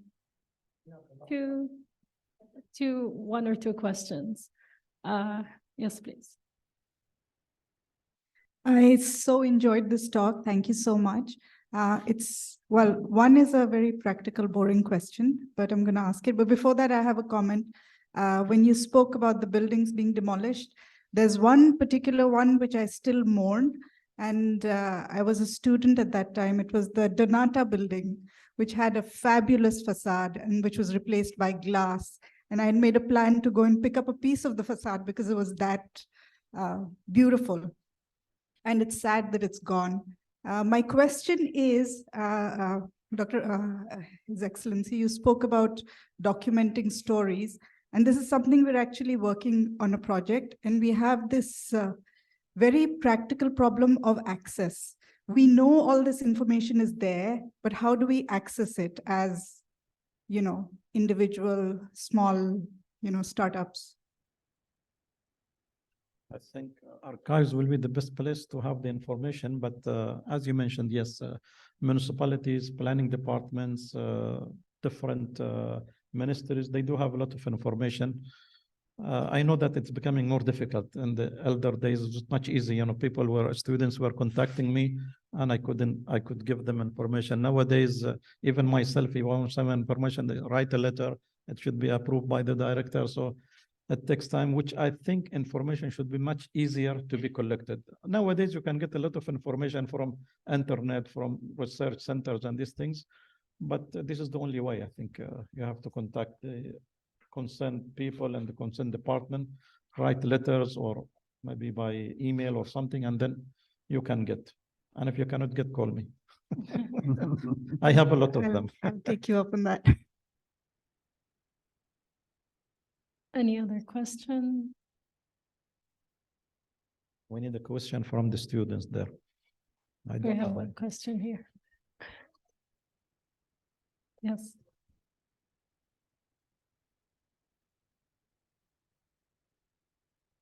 Thank you for your insightful talk. Actually, my question is about the future. And two questions. One is about the future. How do you perceive the future of, since we are talking about sustainability, after 50 years, let's say, and you have the same talk here, talking about heritage. How do you perceive that? And the second question is about the urban modern heritage. Yes, there is ongoing initiatives about buildings, specific buildings. However, what about the urban, as for example, Bastakia? It's an urban fabric.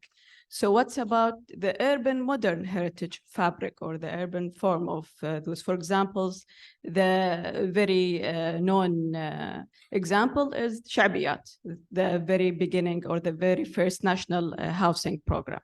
Thank you. Thank you so much.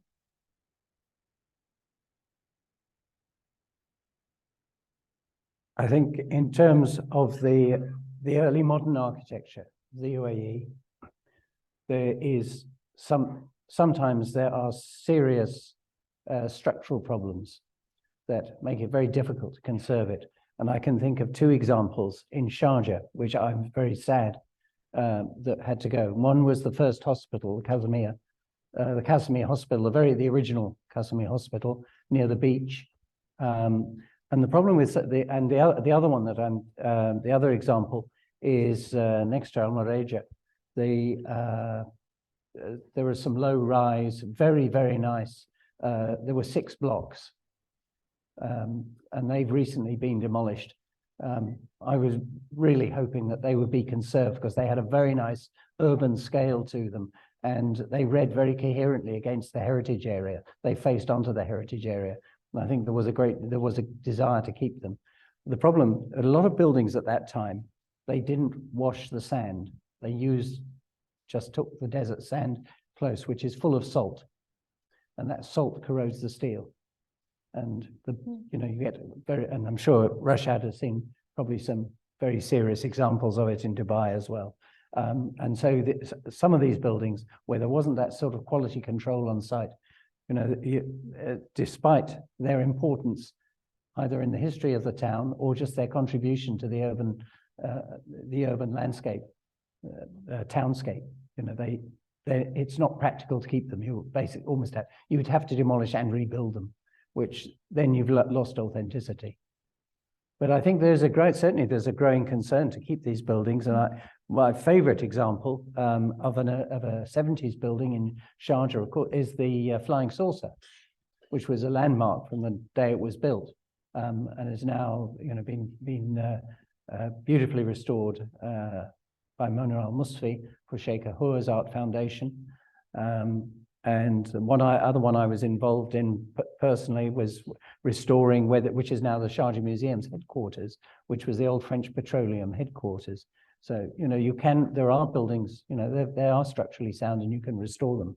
So it has to be on a case-by-case basis, but certainly, and I think Abu Dhabi's had lessons, with the Cultural Foundation, where demolition started, and very luckily it was stopped because that was actually one of the really good early modern buildings in Abu Dhabi. So these surveys of which buildings are important, which contribute to the townscape, really, really important. Yes, if I can just add into that, in the Ministry of Culture and Youth, we recently launched the Modern Architecture Heritage Initiative, and this is actually a project that started in 2019 based on research that started in 2010. And it's the initiative really aims to first understand and raise awareness on the importance of modern heritage. Here we're talking about buildings or sites or works, I wouldn't say buildings, but they are works that were in the 1960s, 70s, and 80s that really were with the establishment of the United Arab Emirates. And we created a technical committee in 2020 to try to understand what does modern heritage means. And they came up with a description, and this description, basically, you can find it on our website, but it's mostly modern heritage are buildings, sites, they are neighborhoods, maybe it's a street, maybe it's a park, maybe it's a fountain or a roundabout. So it's all these urban elements that were built in this period. But when we talk about modern heritage, it's a very sensitive and challenging topic because I'm talking here on a global scale, because what does modern heritage means? It means architecture that came with new technology and new building construction and also new materials. So using concrete was not there before. So concrete is a new material, only 100 years old. So how can we preserve that? So as Peter mentioned, like mixing making concrete back in the 60s, they actually mixed it with salt water. So it's not really feasible to keep this building. So we had to demolish it. So one challenge is the material, but there's a lot of different challenges on a global scale and also on a national, local scale. And this is something that it's a very broad topic, and there's a lot of efforts that needs to be done and collaborations and understanding. And here research and documentation is important. What we can do today, each one of us can go back home and we can document our own houses, our grandparents' houses. So we can start with ourselves, try to document, and then maybe in the future we can find solutions on how can we preserve it and keep this, as His Excellency said, the timeline of the city. Oh, this was built in the 60s, this is in the 70s, this is how Abu Dhabi was back in the 50s, so we can see the timeline. And yes, of course. I think related to the question of our young lady, maybe the other part, conservation, preservation is very important, but what we learn from this is, I think, the most important thing, as you mentioned, our urban planning, the codes of the building, this is the most important. And the houses which we had in the 1950s, it was 100% green architecture. It was 100% sustainable because energy usage was zero. There was no energy, no electricity. So it was 100%. And it was depending mainly on the natural lighting and the wind, the cross ventilation, and the materials which was used. Coral stone, mud, gypsum, which were very suitable for the climate of our area. And now, maybe if we can go to the materials and the designs of the building in Abu Dhabi, Dubai, and other Emirates, we see that the designs, especially for villas, they tell you to be directed to this direction. Toward the north, you have more glass. Toward the south, you have less glass. All of these things, the walls to be insulated. So many ideas of these are taken, and many of the young locals now, they are designing their villas with a small courtyard. So you have the natural lighting and all of these things. But I think on the level of the city planning, maybe we need much more. Our cities are designed for automobiles, for cars, for highways, towers, skyscrapers. But this human scale, I think we need more and more.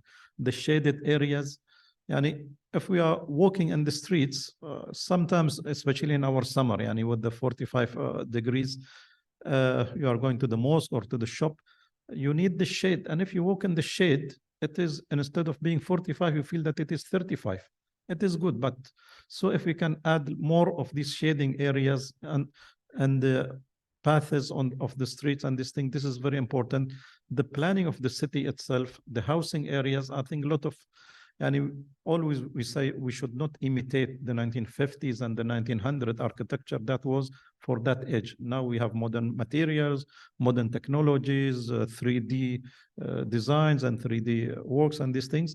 Yes, but all of these things we should learn from the traditional architecture and build as we mentioned, and as Sheikh Zaid mentioned, build our present and future, but to be suitable with our climate, to be suitable with our identity also. That is another important thing, that when I drive in Dubai or in Abu Dhabi or in any of the Gulf countries, I should feel that I am in Dubai. I am not in New York, I am not in London.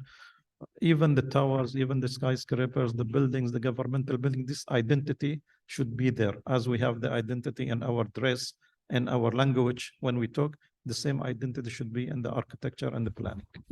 Thank you. Thank you very much. Thank you, everyone.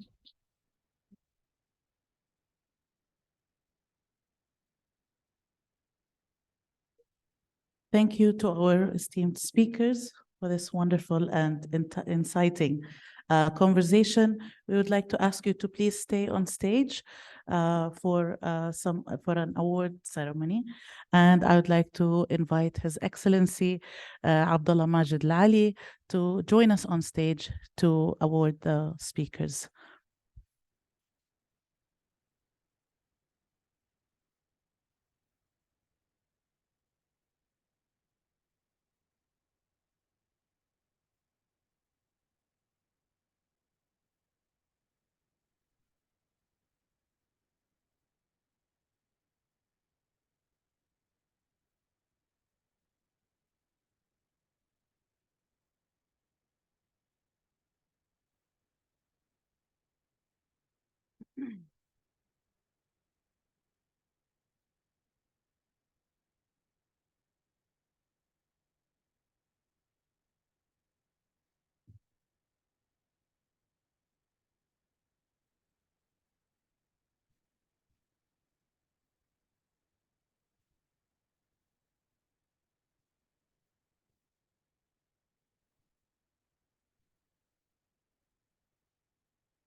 Thank you again to our wonderful speakers. Next, I'd like to invite on stage Farah Naz and Toby Gregory to receive their thanks from His Excellency.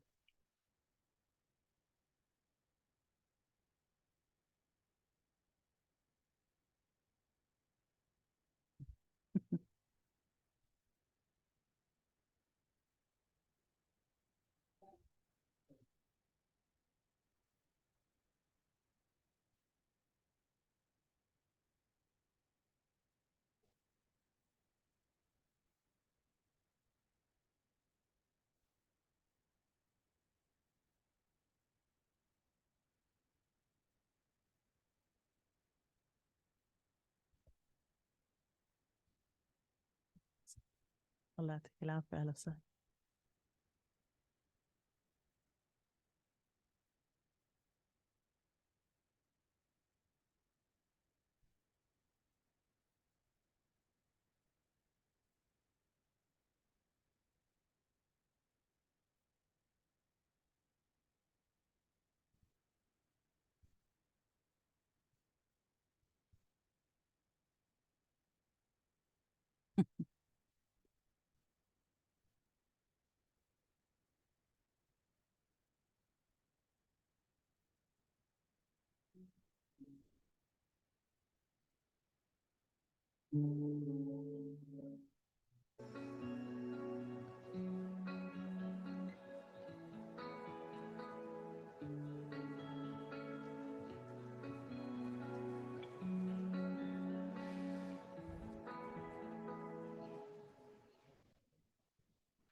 Thank you to our speakers. Farah Naz, and Toby Gregory.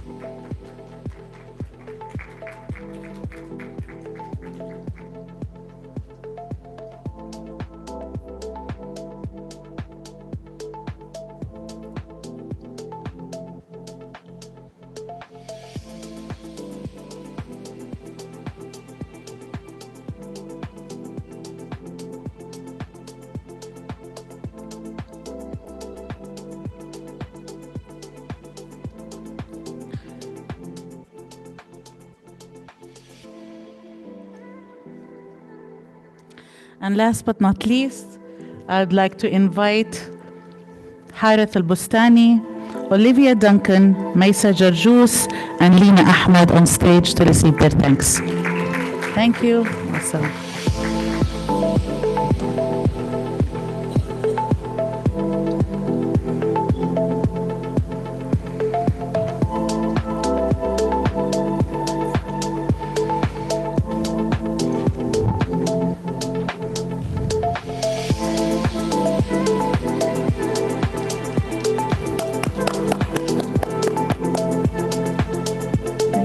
شكرا.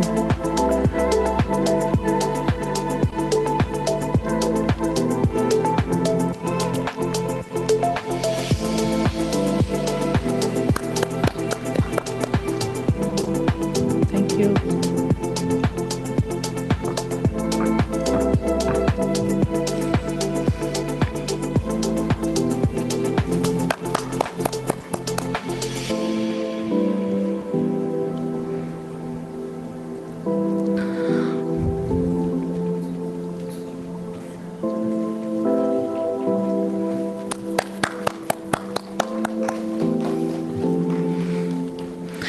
Thank you so everyone for being with us today, and thank you for joining us in these talks. We hope you've found something interesting in them and you've benefited from them. I would like to remind you that the next talk will be on the 16th of November under the headline of Emirati History Day.